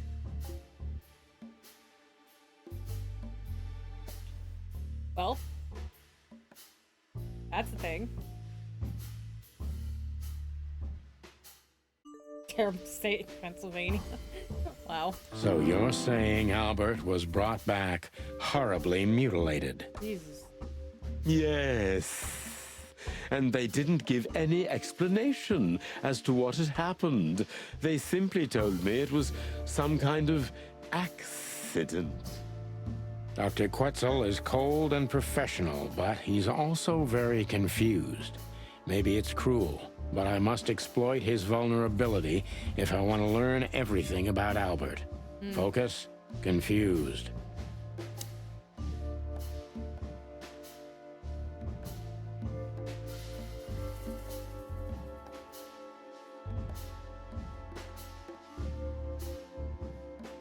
I don't know what to say. Fellas who brought him back, could you describe him? Believe Albert had an accident? You didn't believe Albert had an accident, though, right? Maybe talk about. I'm thinking one of these.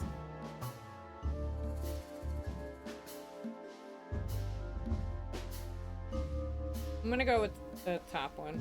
You didn't believe Albert had an accident, is that right? Of course not. I'm not naive. I knew immediately that Albert had been severely battered, and I was sure it had been his brother, Hobart. Great minds think alike. Well, we don't know that, Dr. Quetzal. Would you defend a monster? Take it easy, Doc. One of the most critical elements of my job is not to make assumptions. You're absolutely right, Mr. Featherland. I'm sorry I got carried away. It's all right. Happens to everyone. Oof.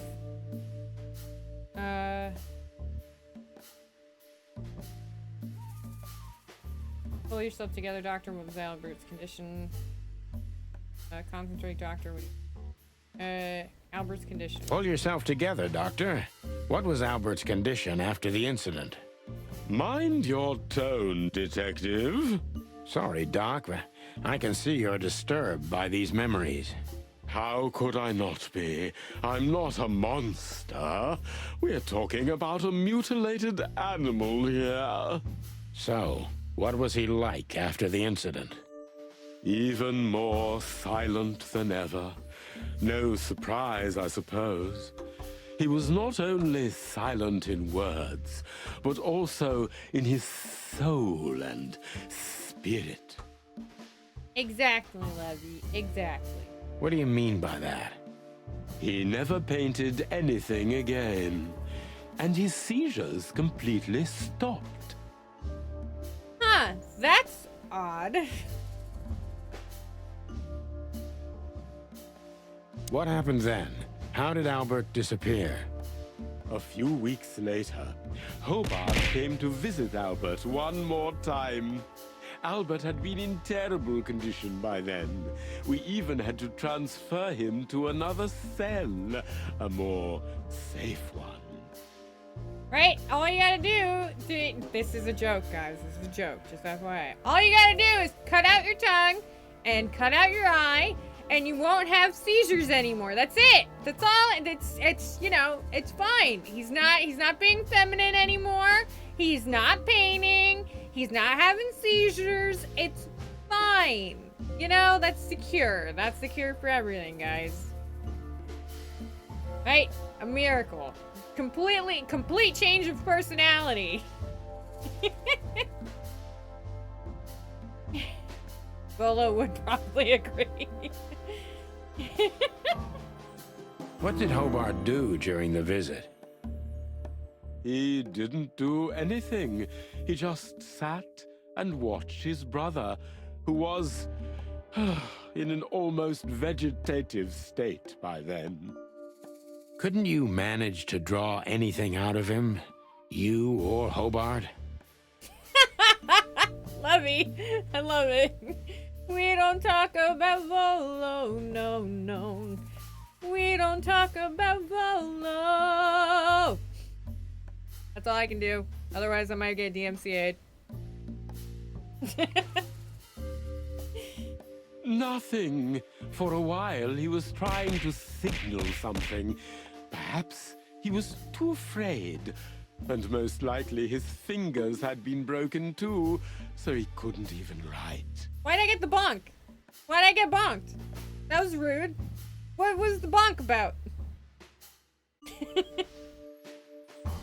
Do you think Hobart could have killed Albert? It's horrible to say it, but I'm sure of it.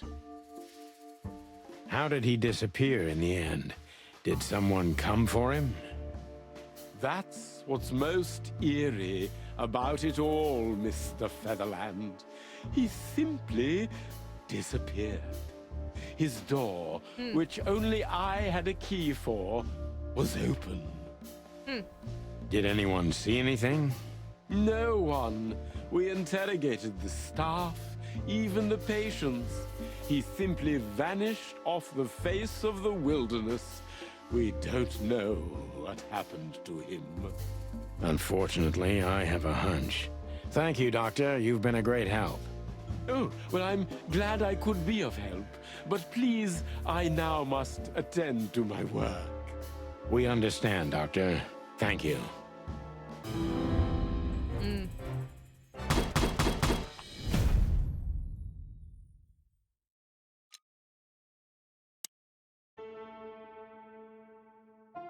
I'm so selfish. So selfish. Oh my god. Why do you have bars on your windows? Because it's a room like all the others, and I'm just an animal too, like all our residents. With the significant difference of you being a doctor and not a patient, am I right? It's not as big of a difference as you'd think.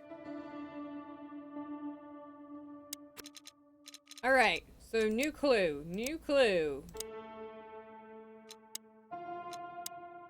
Albert Wessler disappeared. We have a hunch about what could have happened to him.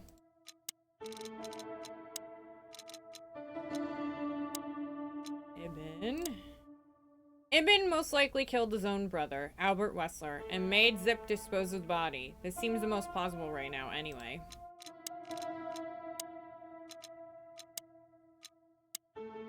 He's cold, reserved, and endlessly professional in his own field, but the thing that happened to Albert even got him a rise out of him. No surprises there, I think.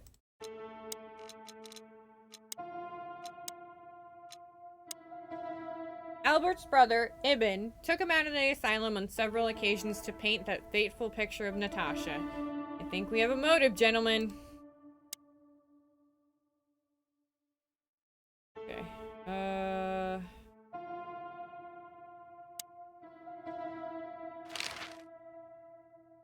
That's quite shocking information.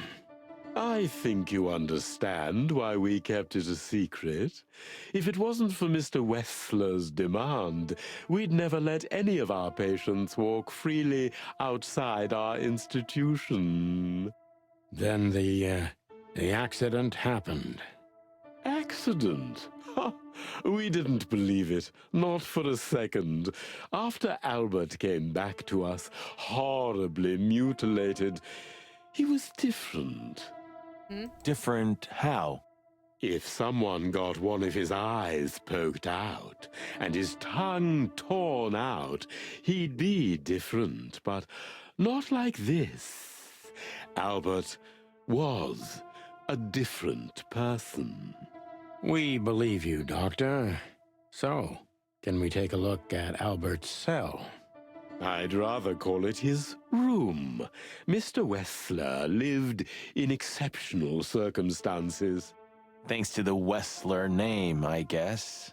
Yes. Well, we try to make all of our patients stay as comfortable as possible, but Albert certainly enjoyed special favoritism. I hope you don't mind if we take a look around in there. That's not going to bother anyone. Well, that's, surprising. I've never seen a cell like this before, that's for sure. I wouldn't mind living here myself. It seems that being a Wessler gets you privileges. And a healthy dose of danger. Yep. Mostly that, yeah. Let's take a good look around. I'm sure we'll find some answers here. I can almost smell them. Well, I smell paint, ink, plaster, some kind of oil, aging paper, slight smell of rat, and great expectations. What the dickens? Unmistakable. Yeah. This place is bad for you, pal. But if you've already jump-started your beak holes, then sniff out the solution. Isn't that their cologne? I'm on it, Boss Bird.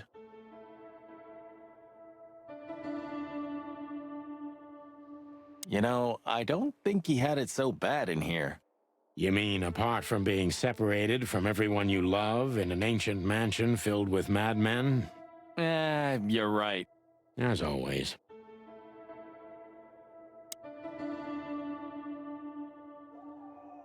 Identical twins. And looking at it, they may have easily loved the same woman. Yeah. 2 men and 1 woman. Nothing good ever comes of that. That's not true. You're being close-minded. Well, I wouldn't say that exactly. Of all the wild ones, Marty, please, stitch up your beak, okay? Just use your imagination, old bird.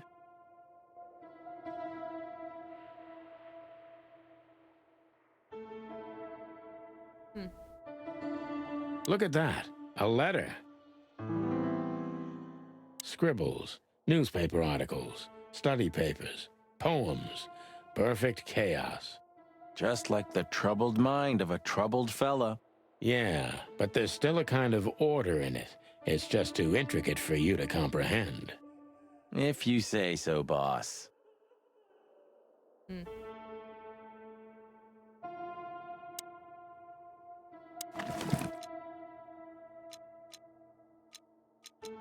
Identical twins.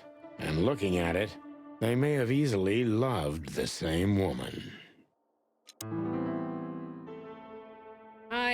I know I don't exist. I don't exist because you don't see me. But I'm not what you think I am. You don't think about me, do you? Never. No. I think of you every day, every minute, always. In my dreams, I have become one with him. One soul. You know who I am thinking about, right? Can you feel it? Can you feel that I'm there too? With you? Do you feel it? Right? I can't hold it in myself for long. Forgive me. Forgive me. Forgive me, please. I'm sorry, but I can't help it. The world is crashing down. The whole world is just rotting and rotting. Everything is rotting around me.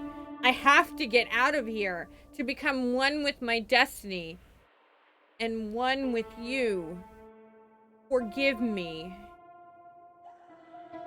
Albert was madly in love with Natasha and would have done anything for her. I'm afraid he did exactly that. Yeah. Are you feeling me now, Mr. Krabs? It's a piece of a painting. Judging by how well it was hidden, I'm sure this is what Natasha wanted to show us. What do you make of this? Apart from the fact the guy was totally insane? I don't know. What should I? Probably. That maybe we've been chasing the wrong person all this time, Marty. What do you mean? Everything will be revealed soon. Why do you have to be so melodramatic all of a sudden? If I'm right, this'll flip the whole case upside down. What's that, Sonny? A blurb from some horrible novel? All right, Levy, go have fun or do whatever you gotta do. I just have to think things through before I come to any hasty conclusions, Marty. Ugh, you're killing me. So, what now? Where to? Back to Clawville, where we can finally put all the pieces together. You're driving me crazy. But all right, let's go home. No, no, no! Let me go back to the room. Farewell, Miranda, dear. Lovely to meet you. So, you'll remember my name? Marty McChicken never forgets, ma'am. Oh. She's gonna faint, guys. You gotta get ready. She's gonna faint. Furry gods. Let's go. Goodbye, miss. It was a pleasure. Goodbye, gentlemen, and happy investigating. I'm sure it'll be fun. If there's anything I can help you with, please just ask. Thank you, Miranda. You've already helped enough. Marty. We need to let them know we're here first. Can I go see? What can you tell us about the woman in the photo we saw in Albert's room? Do you mean Miss Natasha Katsenko? Well, yes. I don't know much about her, but everyone heard her name and her voice around here. Did she ever visit this place? Never. But if you ask me, Natasha probably didn't even know Albert was a resident of our institution. And Albert, did he mention her often? Constantly. It was obvious he had an affection for Miss Katsenko, but I wouldn't have thought for a moment he could escape because of her. I wouldn't jump ahead, Doctor. Something else could be behind Albert's disappearance. Do you think so? All the signs clearly indicate this. Maybe they do, Doctor, but in my line of work, logic's not always the best advisor. In 99% of cases. Exactly. But this one typically belongs to the remaining 1%. If you say so.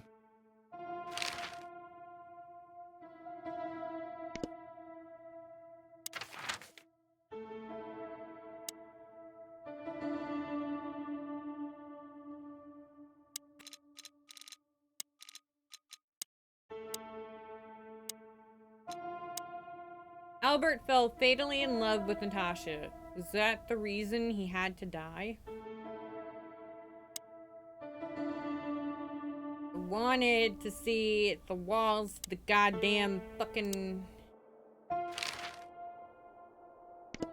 We need to let them... I am here. I know. We're here. We're here. We got it. This picture... Well, it must have been made by one of the patients, so it's understandable. It's the handiwork of our director.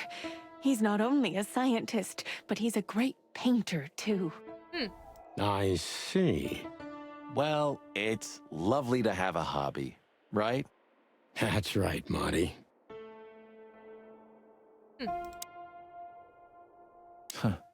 It doesn't matter how big a star you once were. Ending up lonely and crazy in a rotting insane asylum in the middle of nowhere is like the universe restoring its balance. That was very poetic of you, Marty. Almost deep. Careful you don't drown. Cluck you. Alright, since I can't go we back need to let them know we're here first. the freaking room, I guess we're going to the Hotel Atlas, and then we're gonna be calling it a stream.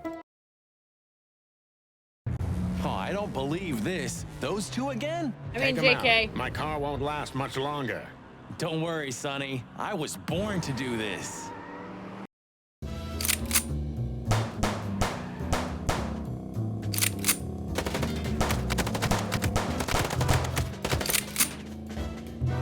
Concentrate, Marty, for the God's sake. Can you drive like you're not a fucking lunatic? Shut up and shoot, you big feather pillow.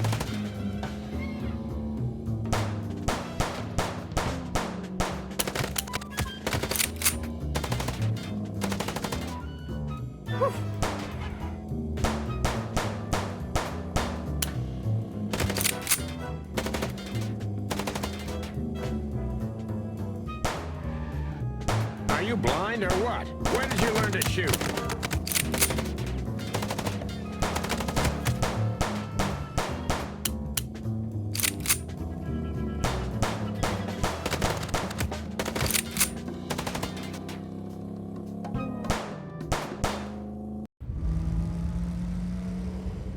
I almost killed myself. Whew. Well, that was close. A little too close for my taste. And it only strengthens my belief. Wessler is desperate. He knows if we survive, he's done for. Yep. Well, come on, what did you work out? Will you tell me already? Sure.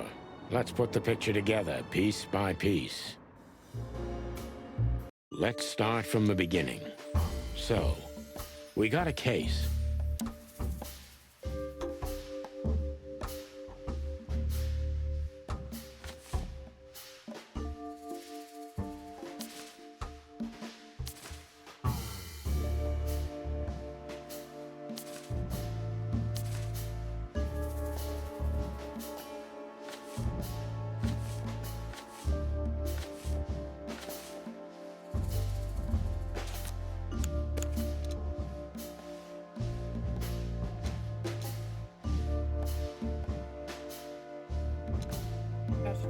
Natasha tried to show us the painting.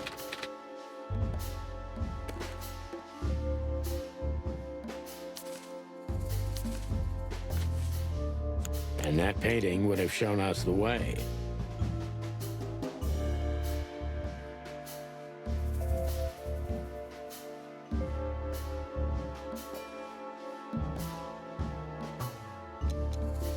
To Ibn and Albert Wessler. Albert painted Natasha, so he met her on more than one occasion.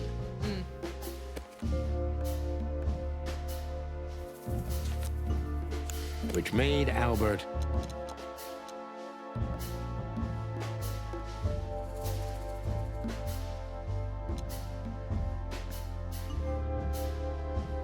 fall in love with Natasha. And on a fateful night, he killed his brother so he could take his place in secret and win Natasha's heart. Not noir without a twist. So what happens now? The inevitable, Marty. We're going to the Wessler mansion to confront Ibn with the facts. You know what? No, we're gonna keep going because I think this is the end of the game. You mean Albert, right? Yeah, exactly. And of course, Natasha. Do you think she knew about it? I don't think so. Something stinks, Marty. The whole case seems too intricate. Too many coincidences, right? Well, well, after 10 years, you did learn something, didn't you? Okay. 9. You're right. Huh. What? You just laughed, Sonny. What? No, I snorted. No, you laughed. Ah, just leave it, Marty. I'll be telling this to my grandchicks. All right, pal, that's enough. Okay. So, Albert fell madly in love with Natasha and decided to have her for himself. And his best chance was to trade places with Ibn Wessler. So that's why the torn-out tongue. Yeah, Ibn couldn't squeal even if he wanted to.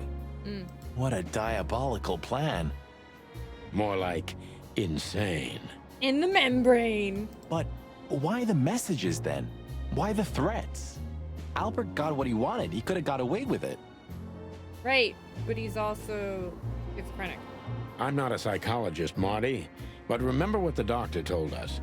Albert has a seriously injured mind and a split personality. I think his two identities were at war with each other. So the messages were written by one of his personalities, consumed by jealousy? Possibly. Something like that, Marty. But we can only learn the whole truth from him. You're right. So, are we going or what? Hell yeah. We're going, Marty, to finally finish what we started. Well, if there's anything you'd like to do before, do it now, boss. You won't have a chance later. You're right, Marty. It's time to wrap everything up. Let's talk to Lewis. Hey, Lewis. You weren't awake all night because of us, were ya? I've never been this excited, Sonny. Seriously, it is a great honor to be part of the team. What is it? You, Lewis, you don't stutter anymore. What? Just now, you didn't stutter. Not even a little. Oh. I must be exhausted. It happens sometimes. And it's back. Wow, Marty. Wow. Rude. So, thanks again, Lewis. You always get us out of trouble. Come on, boys. Don't even mention it. It is me who is grateful to be a part of an adventure of the chicken police. Yeah, a little sus. A little sus. I'm pretty sure he's the one who wears that cologne, too. Maybe the last one, too. Hey, Sonny. Don't spoil his mood. He's so cute. Pardon? Nothing. Nothing.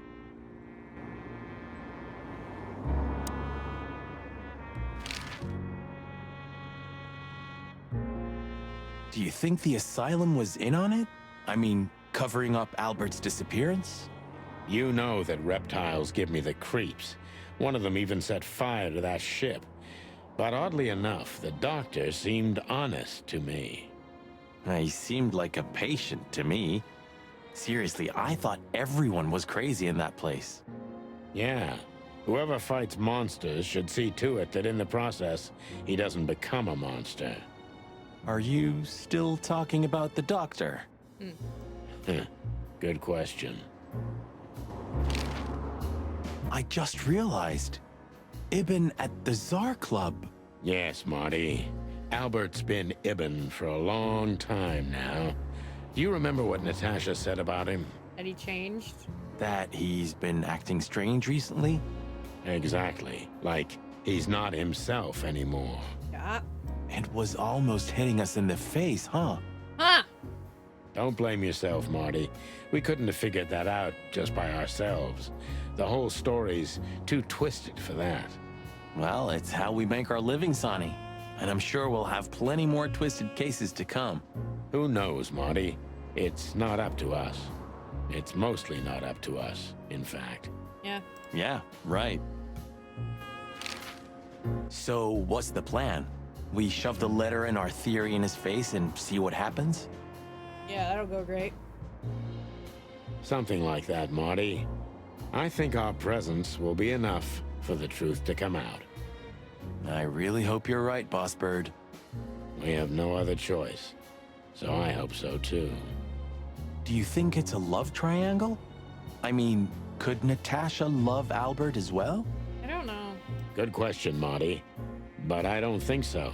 When I first spoke to Natasha, she told me she loved Ibn in her own way. In her own way, huh? And could she love two rats in her own way? Possible, but I don't think she actually did. Maybe. Maybe she even suspected the truth, but didn't dare admit it, even to herself. Oh my, it's a three-way. So, what do you think, now that it's clearer? I don't know, Marty, but I believe Natasha didn't mean to be bad. Not intentionally, at least. Yeah. I'm not as sure of that as you are, boss. But we'll find that out pretty soon, I guess. Yep. I think Natasha was very much aware that wherever she goes, disaster follows her. But it's not her fault, and she can't do anything about it. There are people like that. Really? You don't say. Someone remarkably similar came to mind right now. You mean me, right? Who can even read minds? Maybe you're right, Marty. Maybe you're right. Okay, so when you feel we can leave, just point to the place on the map and we'll be off. Thanks, partner. I'll do that. I see we're ready. You'll need a shotgun for this kind of deal, Marty. Maybe even that won't be enough. Nothing to fear while Bertha's here. Even less because you're here too with Mr. Sinclair, of course. Should I cry? That would be nice for a change.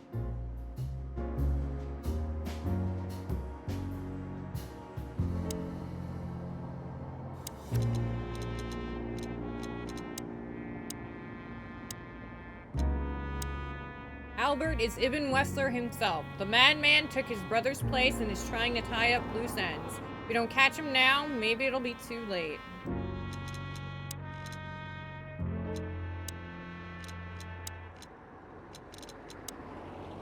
That Fleabag tried to do away with us for the third time. Unsuccessfully, of course. I hope there's not going to be a fourth attempt. Wessler Residency. A fancy mansion somewhere at the end of the world. You just have to own one if you're a billionaire gangster, eh?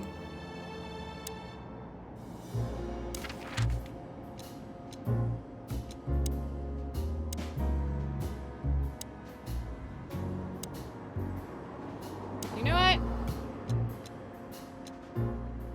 We're just gonna go. The sun was shining, and all the ducks were in a row. I felt ready. The pieces of the grand puzzle were laid out on the table. I just needed to piece them all together. A revealing glance or a careless word, and I'd have the answer. I knew we were in the right place. I knew it was nearly over.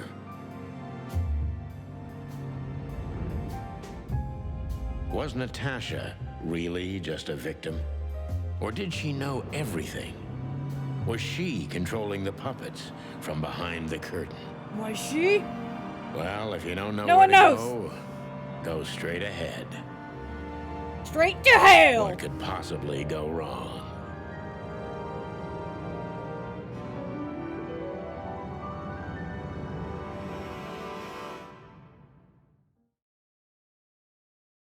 Here I am, Natasha. I hope you're waiting for me. Color. Furry gods. I knew he was rich, but wow. Half the city is in his hands, Marty, and half the Council of 12. I think we'll catch a big fish today. Don't count your chickens. I'm sure Wessler's expecting us, and Natasha too, I hope. You hope? If I'm right, she could be our only chance of survival. Yeah, he's so rich he can afford color. Lovely prospects, huh? I've had worse. Really?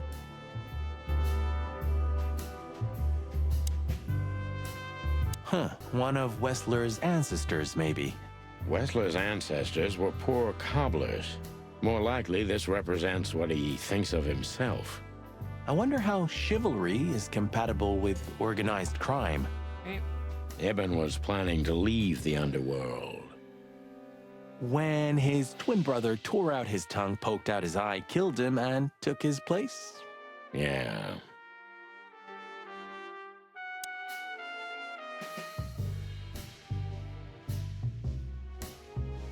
Quite the steed, isn't it? Seems nowadays organized crime pays well in Clawville. Are you surprised? The chicken police retired. Green is the opposite of red on the color wheel. Also money, but it is the opposite of red, which is pretty much the only color we've been seeing this entire time. Red is the color of blood. Green could be good. Well, they say the team's back together again. Yeah, all I agreed. Green with greed, green with envy, yeah. Nah, that's impossible. Oh yeah, it's true. What the hell is it? Water tower? Turret? A frickin' lighthouse? I think it's a monument to an enormous ego, Marty. Well, anyone who builds a tower this big must be trying to compensate for something. Or he just has too much dough.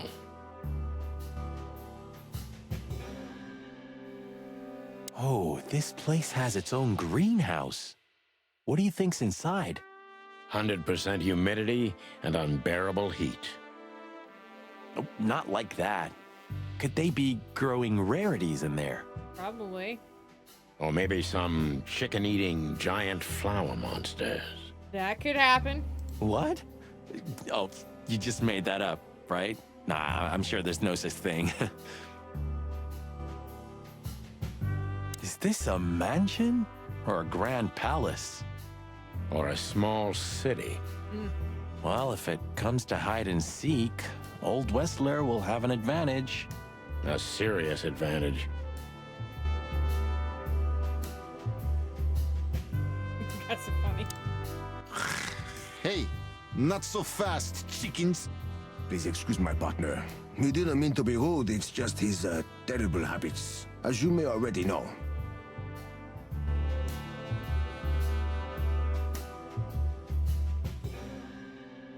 Not as long as I'm here, boys. We'll see about that, furball. Ah, look what the cat dragged in. Funny, I don't recognize them. Well, maybe if they had some guns with them? Tommy guns? Oh yeah, now I remember. The two suckers in the luxury van you shot to pieces. Twice. Ah, okay. Exactly. What are you doing here, chickens? Would you like us to finish what we started? We'd love to have fun with you boys, but we need to talk to your boss. And while we're at it, the lady of the house is also expecting us. Is that so? Yeah, that's so horny. In that case, I guess there's no reason for us to waste your precious time. Is that right, Gabriel? Get the hell out of our sights while there are still feathers on your skin, chickens. Easy, pal. We're not even here anymore. Until next time, boys. This must lead to Westler and Natasha's suite. Let's get the big guns out and kick the door down. No need for that, Marty. We'll wait until they invite us in, like real gentlemen. Then maybe we'll need the guns. But I hope it won't come to that. Oh, my trigger finger's itching, Sonny. Someone's gotta pay. Relax, Marty. Someone is gonna pay. Tonight. Yeah, just don't let it be us. Hello, Olivia. Ah, what a pleasant surprise. Hello, Olivia. Sweetie. Oh my god, Marty. You were literally just talking about shooting up the place and then you're like, hi, Olivia. What's up, baby? Hi. Yo. And now I like Sunny's coat more than I like Marty's, but I like Sunny's coat. So I totally understand. Get lost. What did you say, ma'am? Turn around and get the hell out of here now, if you want to make it out with feathers intact. Come on, Olivia. Don't worry about us. We know what we're doing. Martin. Huh? Don't you get it?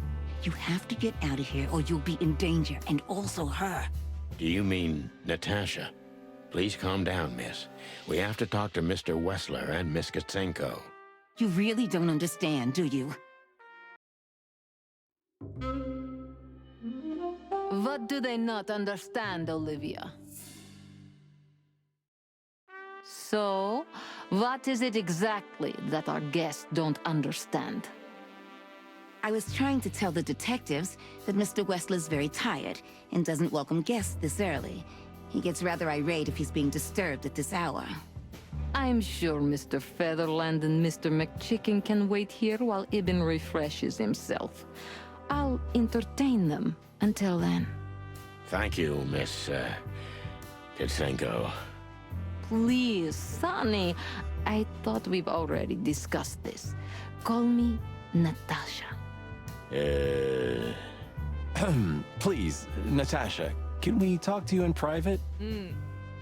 Sunny is having a hard time. Martin? It's all right, Olivia.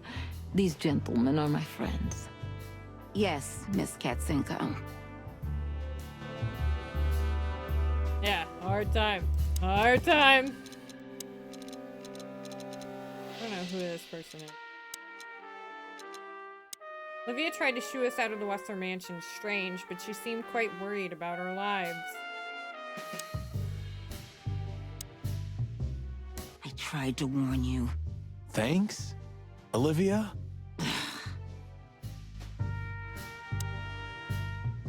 The truth is, Ibn isn't really in a good shape today, gentlemen. He's rather furious. Are you sure this can't wait? You commissioned us, Natasha, and we barely escaped with our combs intact. So you know who left the threats? Oh, we know much more than that, Natasha. We even know where you used to work. We talked to Madame Zavas. Wild gods! Why didn't you tell us? Do you think it's easy for a woman to talk about such things, that she used to be an escort? Along with Molly? So you know. Yeah, I know, Natasha. I also know all of this was a trap.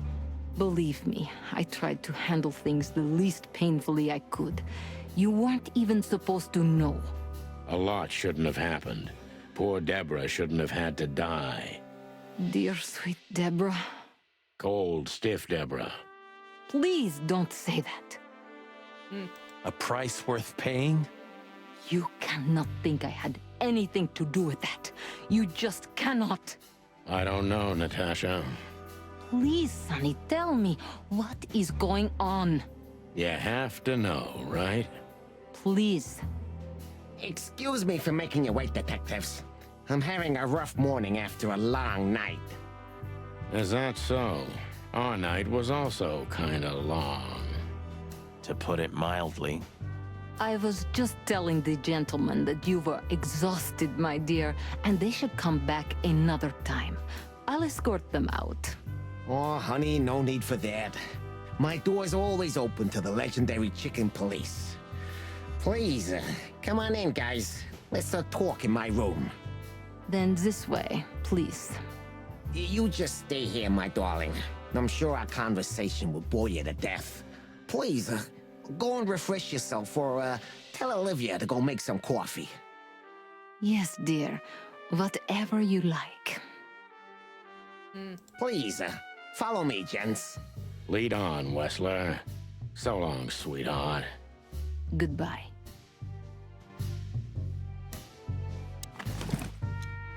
I haven't dusted you off in a while, partner. Looks like I may be needing you now.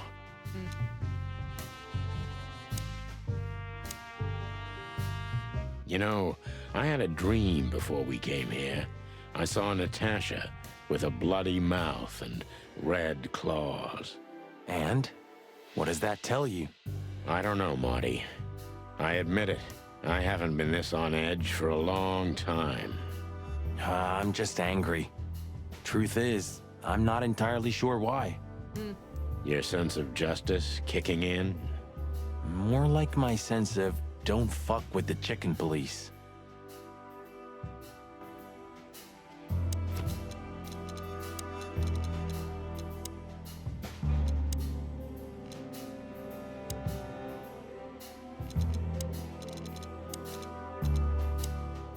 Natasha tried to send us away from the Wessler estate, but why? Was she worried about us, or did she have a different motive?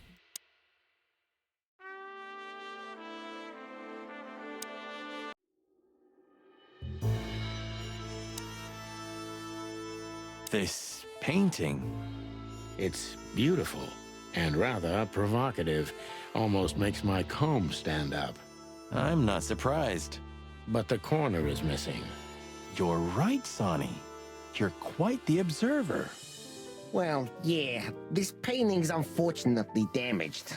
I don't know where the missing piece could be. You don't know? Well, if you're interested, we know exactly where it is. Really? Really. It's here with us. An insignificant little piece, isn't it? But there's an exciting cat scratch on it. More like a rat scratch, because it's a monogram. A.W. That's Albert Wessler. He's a great painter. I don't know if you've heard of him. Enough! Out with it already. What are you trying to say? I have no time for your childish charades. Easy, Wessler. We'll get to that in a bit.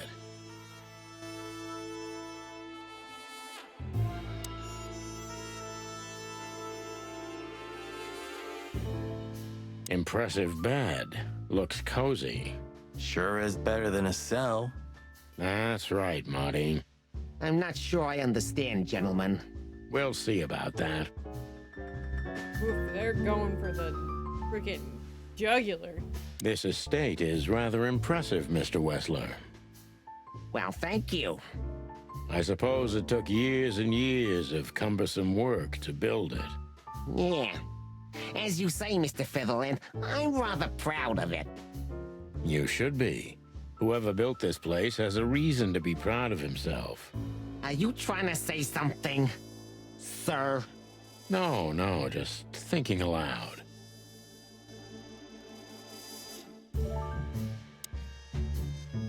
Do you keep a revolver in your bedroom? Yeah, a bad habit.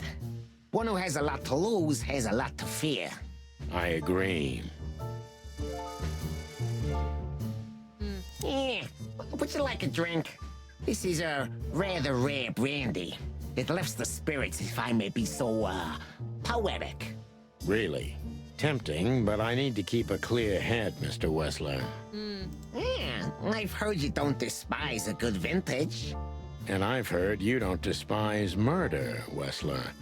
By the way, you've heard right. But everything has its place and time. Drinks, guns, dead bodies, and the truth. Yeah, I see you're in a poetic mood as well. More like prophetic. And that's not a good sign. Yeah, are you trying to intimidate me?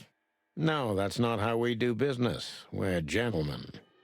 I really hope so.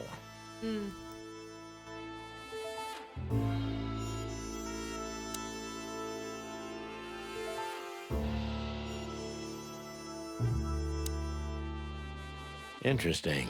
Now that I know who he really is, he doesn't even resemble Ibn Wessler. So, what do you want to know? I've heard you've been through a rather eventful few days. Oh, you have rather good informants. Yeah, that's true. I should tell you, I see and hear everything that happens in the city. And you are exceptionally resilient. No offense. None taken. But tell me, are we gonna flatter each other for a long time, or are we finally done with the courting? Straight to the point. I like it. Yeah, so let's continue like that, shall we? What do you want? How dare you intrude upon me in my own house? Oh, forgive us. Our moral compass has been confused a little bit after someone tried to kill us several times in the last 48 hours. With fire, with machine guns. I could go on. And while we're at it, you could answer some of our questions. If you've nothing to hide, you've nothing to fear. And then we'll just leave you alone. All right. I'll go along with your childish little game. I would have had a long and tedious day ahead of me anyway. So, can we start? With pleasure, Mr. Wessler.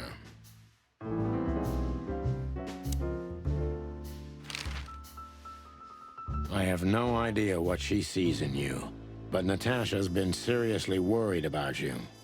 Yeah, she, really worries more than usual, but it's understandable. Those disgusting messages. Disgusting, all right. Do you know why that word exactly? Why did they write that specific word everywhere? Since you've been to the Nile, I guess you know the answer to your question. Didn't it bother you, Wessler? What Natasha used to do? Surely it must have upset you. Why? Did it upset you when you discovered your wife did the same thing? What did you just say? What did you think, chicken? That I didn't know? Yeah, don't make me laugh. I know about everyone who ever set foot in that place. I can even tell you who Molly's regulars were, if you're interested. Oof. Oof, man. Woo! You son of a bitch. Sonny, calm down. Be professional. Sonny, don't. Yes, detective? Not yet. You're right, Marty. It's not worth it. It is not worth it. You're funny, you know that? About the painting. Yeah. My brother Albert made it. He's a great talent, but, still, he's a rather troubled individual. Such self-criticism. What did you say? My partner means that you and your brother are very much alike. Identical twins, if I'm not mistaken. Indeed. But, what does that have to do with the painting? We'll get to that. Don't worry, Mr. Wessler. So Albert made the painting at your request, is that right? And the one that's in Natasha's room in the Tsar, too. Yeah, exactly. Is that a crime? No, it's not a crime in itself. This picture, it's rather strange, you know? Why do you think so? It's just me, Natasha, and my brother. The photo doesn't tell much in itself, yes. But if you already have the right information, suddenly it starts to talk. Really? He fell in love with her, didn't he?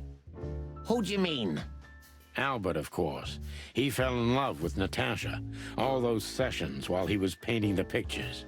Were you there every time? You mean, me? You. No, I mean, while Albert was painting, yeah, but I wasn't there all the time. Albert was there, all along. And you think he could have fallen in love with Natasha? That's why he escaped? What do you think happened to him? Who tore out his tongue? Get him! Eh, I have no idea. None at all whatsoever. Yeah, okay. Did Natasha know about what happened to your brother? No, of course not. Do you love beautiful things, Wessler? Why do you ask that? Yeah, of course. You were afraid of losing her, weren't you? To him. Stop. Enough. If you want to ask something, ask clearly. Don't play with me. You understand? We're just doing our job. Then do it clearly. And quickly. Yeah, I'm really starting to lose my patience. We visited Albert's cell and found something he seems to have forgotten to take with him in his great hurry. That's a big mistake. Big mistake. A classic, even. What the hell are you babbling about? This is Albert Wessler's love letter to Natasha. More like a confession. In which he tells her he's capable of doing anything for her, even the most horrible things. Yeah, this letter doesn't prove anything at all. Albert is mad. Insane. He's not, normal. No one would believe his word, don't you understand? But they believe yours, right? Because you're not Albert Wessler. You're Hobart Ibn Wessler, aren't you? How good it feels to be in his skin. How dare you? Just tell him, Sonny. I'm getting tired of this. You're just a cheap fake, Albert. You couldn't follow in your brother's footsteps even if you wanted to. No matter how hard you tried, you couldn't get Natasha either. Am I right? Go for the throat! What? What did you just say? She hates you, doesn't she? She doesn't know. She doesn't understand why. But she hates you. It's instinctive. Yeah, what do you know? What could you possibly know about suffering and loneliness and the darkness? What could you know about hate, huh? Let's fucking question him, buddy! Let's go!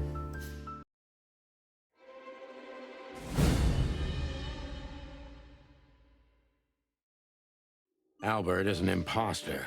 He's not who he says he is, and might not even know who he really is.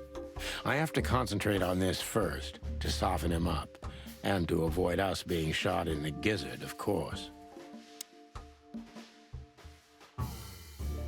What were you thinking, Albert? How long did you think you could keep it up? Until the end of my life, if needs. Yeah, I cared about nothing except for her to love me.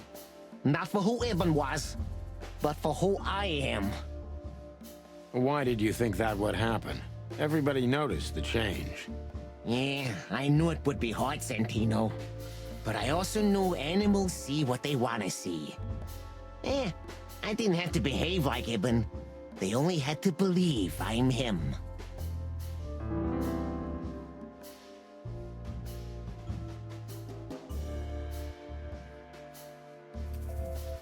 Why did you... I don't want to go too hard. Why did you decide to take your brother's place? Why did you decide to take your brother's place? Yeah, as you're curious, from the moment I laid eyes on Natasha for the first time. But I had to convince myself that this was the only way. You've never talked about your feelings for Natasha with your brother, am I right? Are you insane? Yeah, Ibn would have had me killed immediately. And no one would ever know. So instead, you've done the same thing, haven't you? What a comfortable excuse. Comfortable? Do you think all of this was just some kind of cruel game for me? I had to destroy the person I loved and respected the most. Cry me a river. Yeah, you know, there's only a thin, fragile membrane between love and hate. If anything touches it, it tears immediately. You felt like this before, haven't you? Yeah, I can see it in your eyes. You can analyze me until the sun goes down, Wessler, but you won't get far with that. Yeah, evasive answer. So I'm right.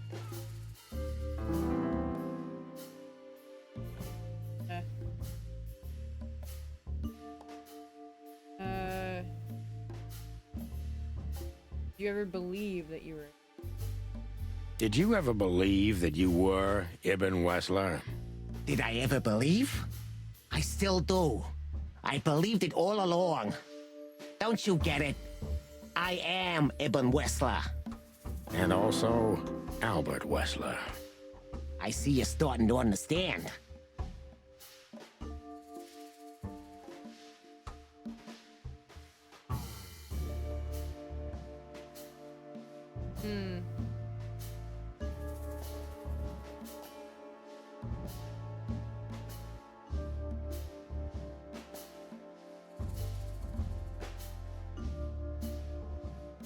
I think I'm gonna go with, do you feel like you're two people at the same time, even now?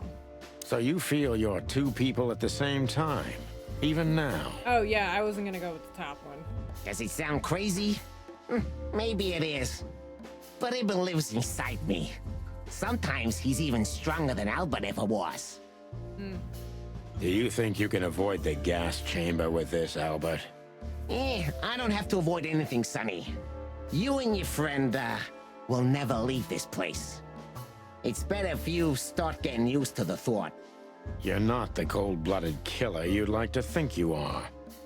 Yeah, do you think so? Try me, detective.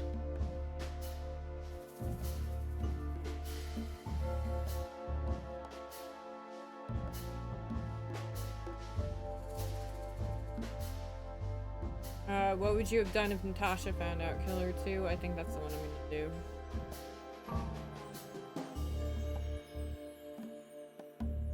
No, that one might. I don't know. Ooh, this one's tough. This one's tough. That was your plan, take his place and live happily ever after. What would you have done if Natasha found out, kill her too? What made you think you could deceive Natasha?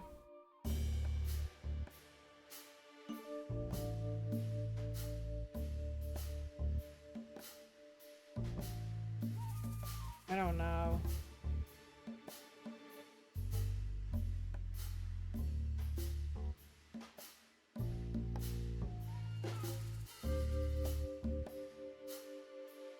I think I'm gonna go with one. That was your plan. Take his place and live happily ever after. Why? Isn't it good enough of a plan, Mr. Featherland? It was perfect, even in its imperfection. Which is? Ibn's ghost. His what? Please don't take it literally, Mr. Chicken. I'm not talking about, spirits. When Ibn died, I didn't just take his place, but also his role. He himself, his essence, if you will. Yeah, though I guess that's too much for you to understand. So you mean Ibn's here with us even now? He was here all along. Don't you get it? I am Hobart Ibn Wessler. I must get serious, because looking at the gun in Wessler's trembling hand, I'm afraid I don't have much time. Albert is a cruel psychopath, but maybe I can turn that cruelty against him.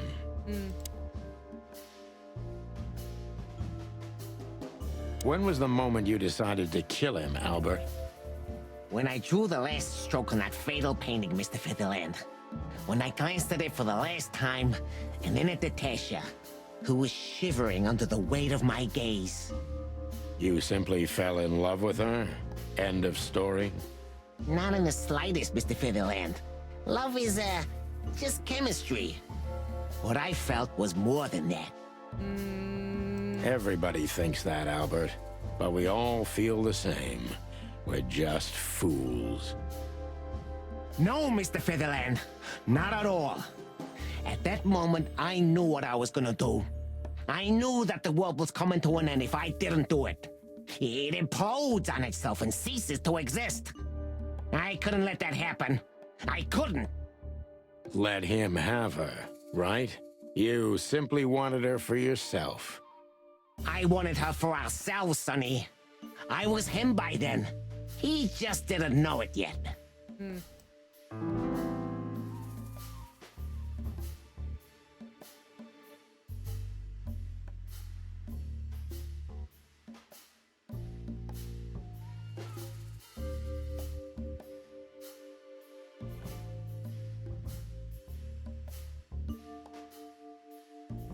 Ooh, okay.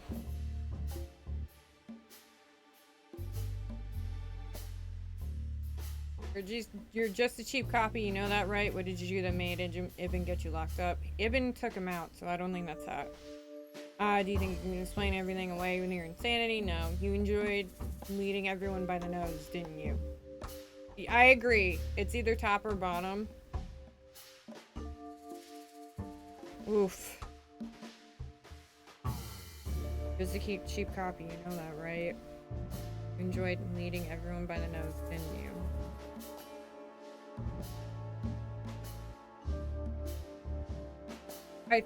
I think I'm gonna go with the bottom one. I think I'm gonna go with the bottom one.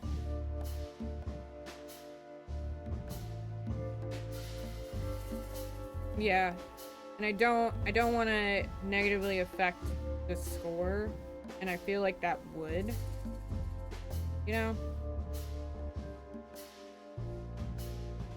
Oh, this is tough. I think I'm gonna go with the bottom one. You enjoyed leading everyone by the nose, didn't you? Do you think this was just some megalomaniac power play on my part? Some kind of race with myself?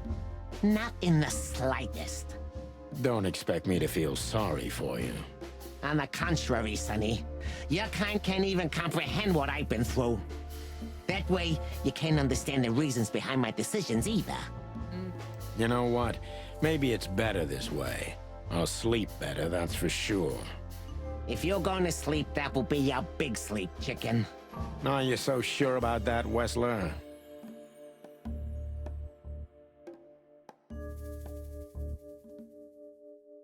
Good.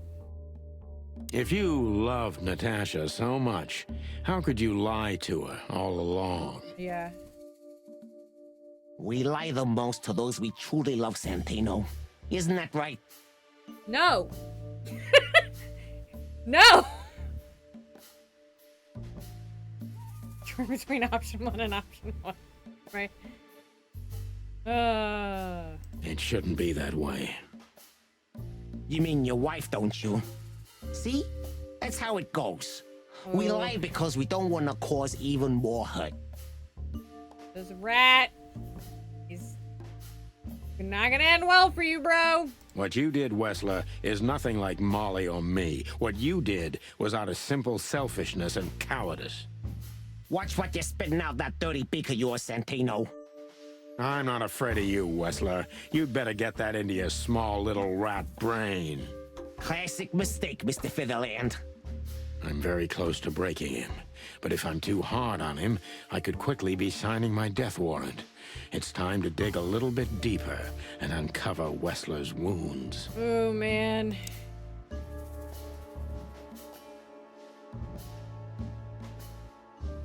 Natasha was kind. I'm not saying that one. Natasha was kind to you. Natasha was kind to you, right? Too kind. Natasha was, simply amazing, gentle, kind, See that? lively, but still so, distant. You're telling me. It's like she was from another world. A world where everything's full of charm and grace and everything's fragile and delicate. Do you understand? I think I do, yes. I know Albert's touch would harm her. Albert is rough. Albert can't keep such a delicate thing in his arms. That's why you had to become Ibn, am I right? I didn't take Ibn's place, Mr. Featherland. I became one with him, can't you see? It's the only way I could comprehend and accept the miracle that was Natasha. Was? I think I've corrupted her. She's not that gentle and pure creature I painted on the canvas anymore. I ruined her. She became rotten under my hands.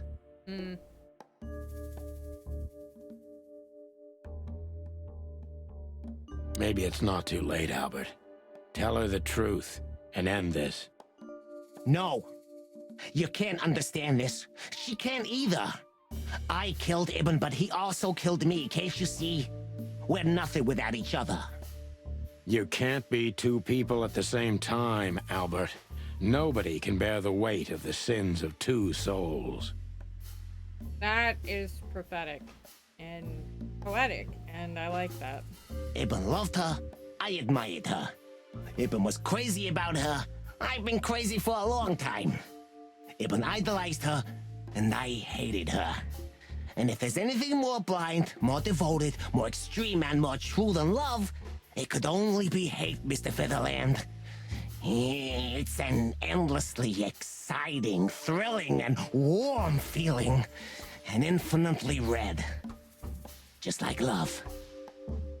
Ah, we're not talking to Albert or Ibn anymore. You know you're not going to be able to go through with it, right? That you won't be able to carry the weight. But you still did it. Why? Yeah, if I didn't kill him and become one with him, Albert would have died, Mr. Featherland. And the threats? Which one of you was that? Albert or Ibn? Who wrote them? And which one of you killed Deborah? In my world, Ibn and I are inseparable. Just like love and hate are one and the same. And I hate Natasha so much that I could destroy myself along with her, just so she would die with me. Are you familiar with this feeling, Mr. Featherland? Jesus. More than life itself. You see? We're not so different after all. You and I have nothing in common, Wessler. You know why? Why, Mr. Featherland? Because if I were in your shoes, I would have pulled the trigger a long time ago. Goodbye, Sonny. So long, Albert.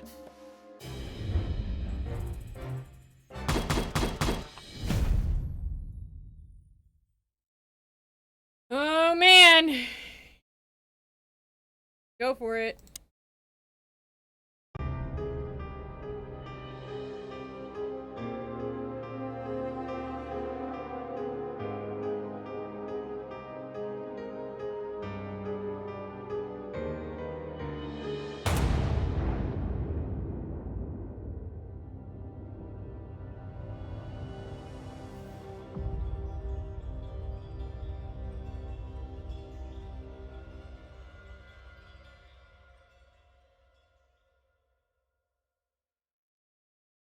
So, you heard everything. I heard everything. I'm sorry you had to find out like this. And thank you. If it weren't for you... We'd be dead. Yes, both of you would be dead, I know. But believe me, I still thought carefully before firing. About who to target? You know, I truly loved Ibn. But this man wasn't him. You felt it, didn't you? Maybe I even knew it. I don't know. But I still can't believe it. It won't be easy to process for any of us. I'm sorry I dragged you into this. And regarding Molly... The cops. But how? How do they know? I have no idea, Marty. Do not look at me. I did not call them. Olivia? Don't worry, Natasha. They won't lay a finger on you. I promise. Please, Sonny. You don't need to worry about me. I don't want to be rude, Sonny, but I'm more worried about us than her. Hello, boss. Hello, boys. Before you say anything, we can explain. No need for that, Santino. Monica already told me everything. That angel. Monica? Hey, boys. What were you thinking? That I would just let you get killed without saying goodbye? Damn straight. She's so good. Thanks, Mon. Should we say we owe you one? Another pair of heels, please. You know already, boys. Shoes are my weakness. There you go. Hey, mine too. Of all that's furry, we don't want to hear that. And boys... Yes, boss? Don't believe you'll get away with it so easily. I want a report on my desk from both of you with all the details. Am I clear? Yes, sir. Thank you, sir. It'll all make sense, believe us. Right after I figure out myself what the hell just happened.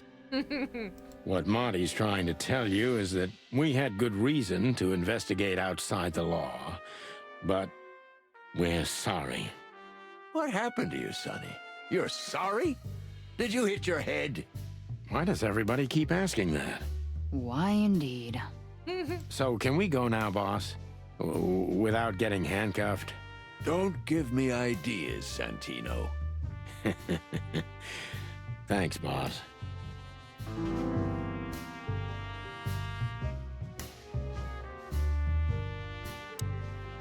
So, what now? Where to next? I think I should mourn, right? You should. But I don't know what to feel anymore, Sonny.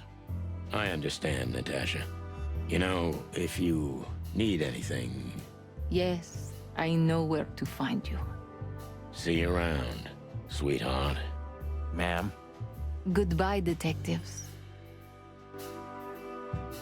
God damn. Thanks again, Mon. If not for you, those furheads would have put holes in us. No wonder, since you put holes in their boss. Well, actually, that wasn't us. Then who was it? Natasha. Really? I wouldn't have thought it of her. It's a pleasant surprise. It was for us too, believe me. What? Are you waiting for me to change my mind? No, sir. Then stop pecking around here. Yes, sir.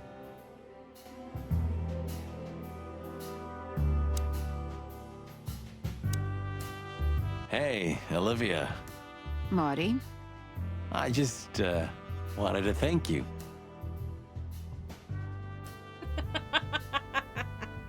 Nice. For what exactly? For trying to save us. I didn't do it only for you, believe me. I loved my job while I had it. Now my employee is dead, so I don't have a job anymore. I didn't even think of that. Of course you didn't. Can I do anything to help? I think I'll manage.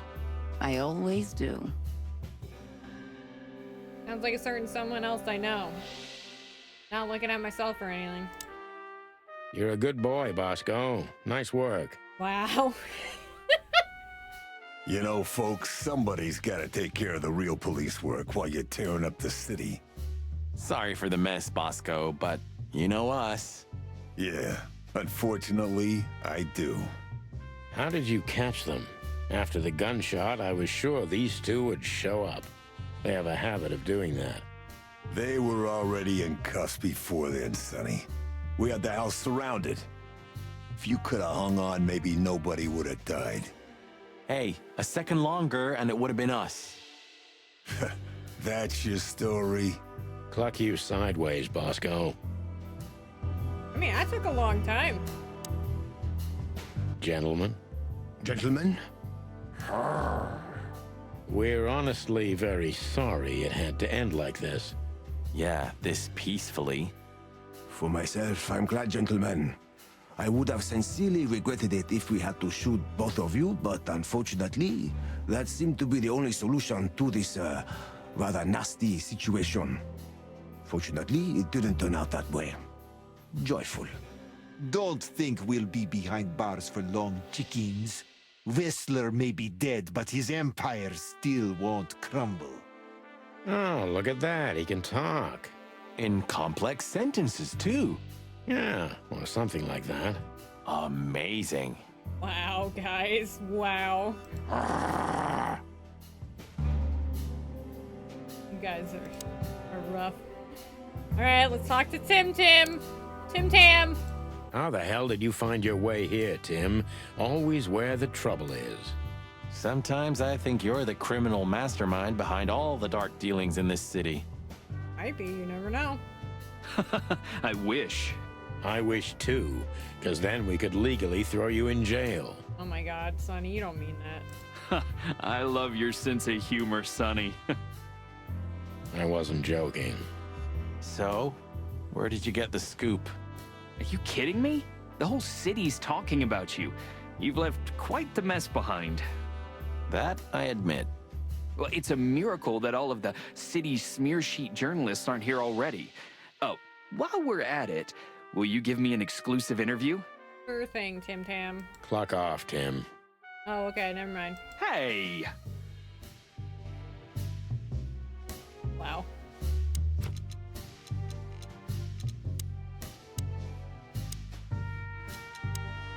Natasha saved our lives at the last minute once Albert had revealed everything. So there we go. So that's it. That's it. But is it really over? I don't know who this person is. I'm gonna guess. I have a guess of who it is. What a surprise. In the end, she was the one who pulled the trigger and saved us. But of course, if it wasn't for her, we wouldn't have been in this situation in the first place. Monica knew that what we were up to and informed the boys just in time. If not for her, Wessler's goons would have most likely riddled us with bullets.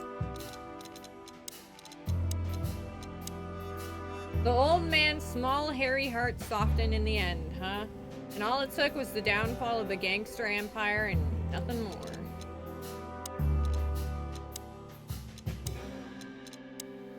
Albert honestly believes he and Ibn Wessler are one and the same. Two souls in one body. I don't even know what to think about this madness, but one thing is, without question, Albert is a vicious beast, and he has to go down, no matter what. Albert would have done anything to prevent his secret from emerging, but it was too late. Natasha felt something wasn't right with him, and Albert knew he couldn't get away with it. It's simple. Deadly simple.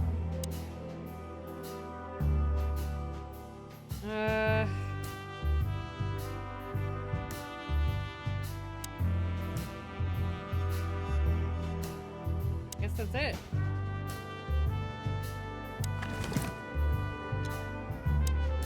Albert was mad. Okay. Look at all these plants. It's like nature's claiming back what's hers. Yeah, amazing. Strange how someone so rotten inside, like Wessler, can still dream something so beautiful to surround himself with.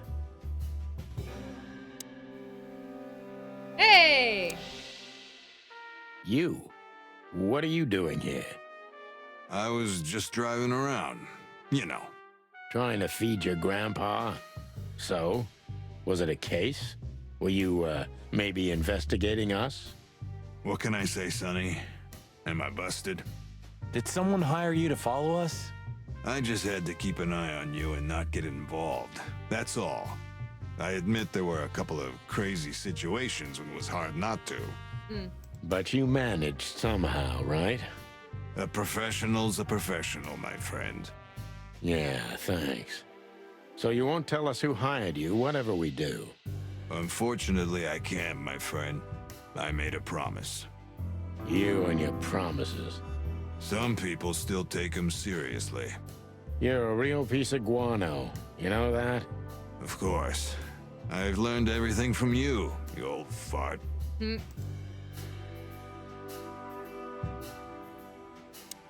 So, here they are, ladies and gentlemen. The Chicken Police, in the flesh. Damn it, Tim. Drop it and cluck off. Oh, no, boys. This time, you deserve it. What the cluck did you say, boss? Stand up straight and try to look like someone who's glad to be alive. Yes, sir. We'll try. Ooh, attention Chicken Police. Say cheese. What's up, Tim?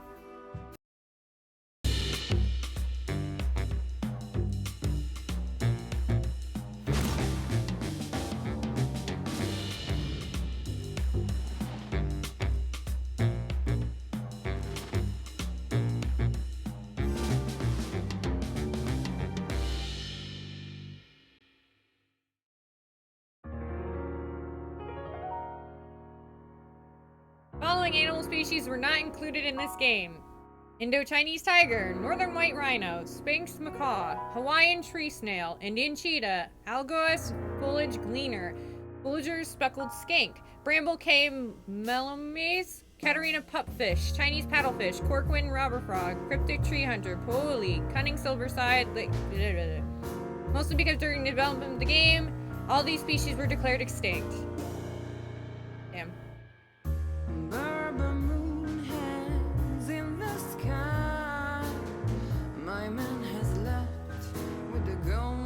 By the way, you see some of the concept art? It went a hell of a long way to get to where it is now.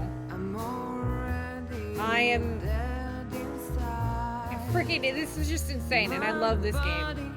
I love this game. I cannot wait until the next one. And yeah, of course, Bertha's in the picture. But yeah. Freaking crazy. Love this game, love this series.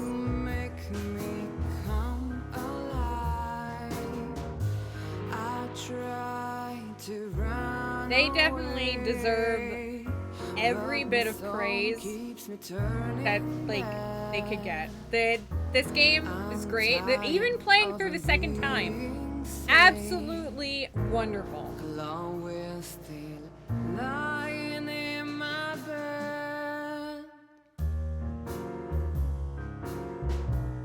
Freaking crazy.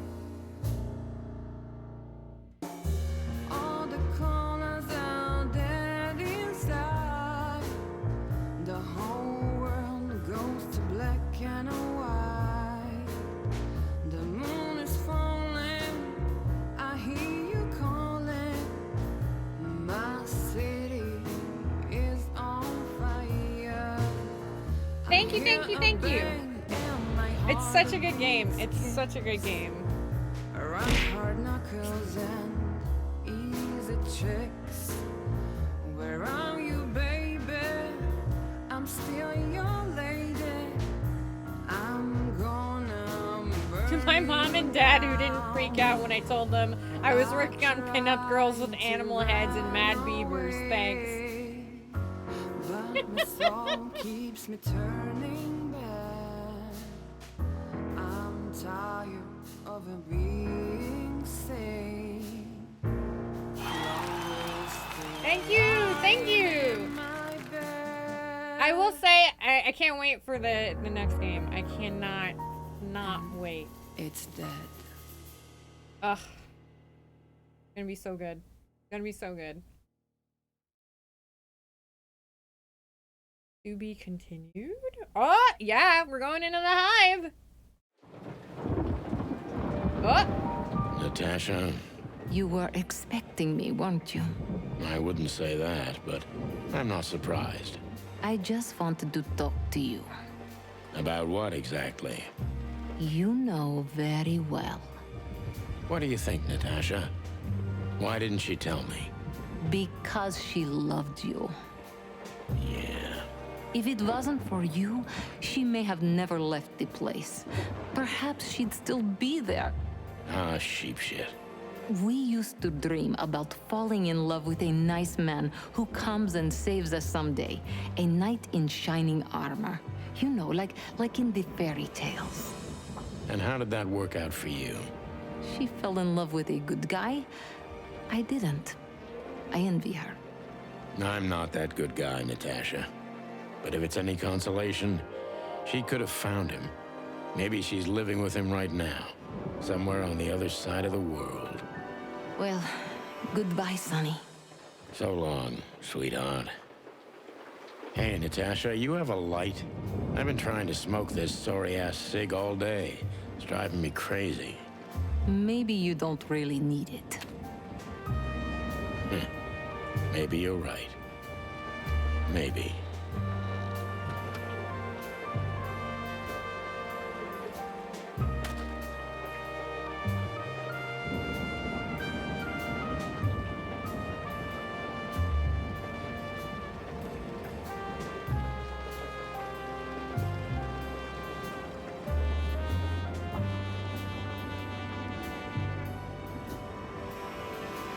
Five 223. Whatever happens, happens. Spike Spiegel.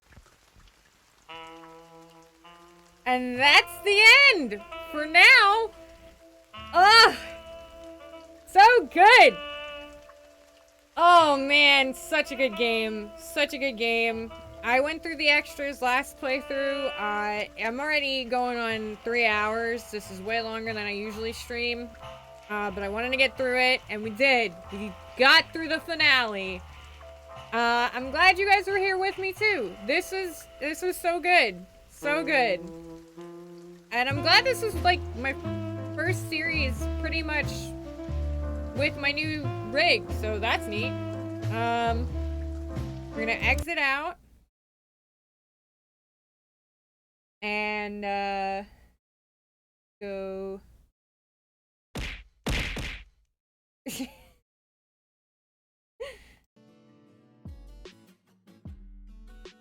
All right. I think my thing was it being a little wonky. But anyway, we are done for today. Thank you guys so much for coming in. Thank you guys for tuning in and just being here for the entire thing. It's freaking nuts. Absolutely nuts. But let's end it, shall we? Thank you. Thank you. Yay. End it out. I feel like I got background processes that shouldn't be going, but they are going anyway. Alright, so let's end it out. Thank you everybody for tuning in. Thank you so much for being here. Just check out all my bullshit. If you want to. Check it out. And I am gonna raid. If you like what I do, please give me a follow here. Subscribe to my YouTube channel. Alright, you can go to my TikTok. You can go to any place that has SteenieMo. That's me. I'm SteenieMo. Hi, welcome. Other than that, that's it. If you really like what I do, you can become a member of my coffee page, or you can tip me on my tip jar, or you can tip me on my coffee page. You know, that actually helps. I put too many E's in that. That's fine. I can type. Don't worry about it. You're worrying about it. Don't worry about it. There you go. Bingo, bango, boom. You can do that there. You get behind the scenes streams and whatnot. I am going to start that up soon again. I just gotta get time. But, yeah.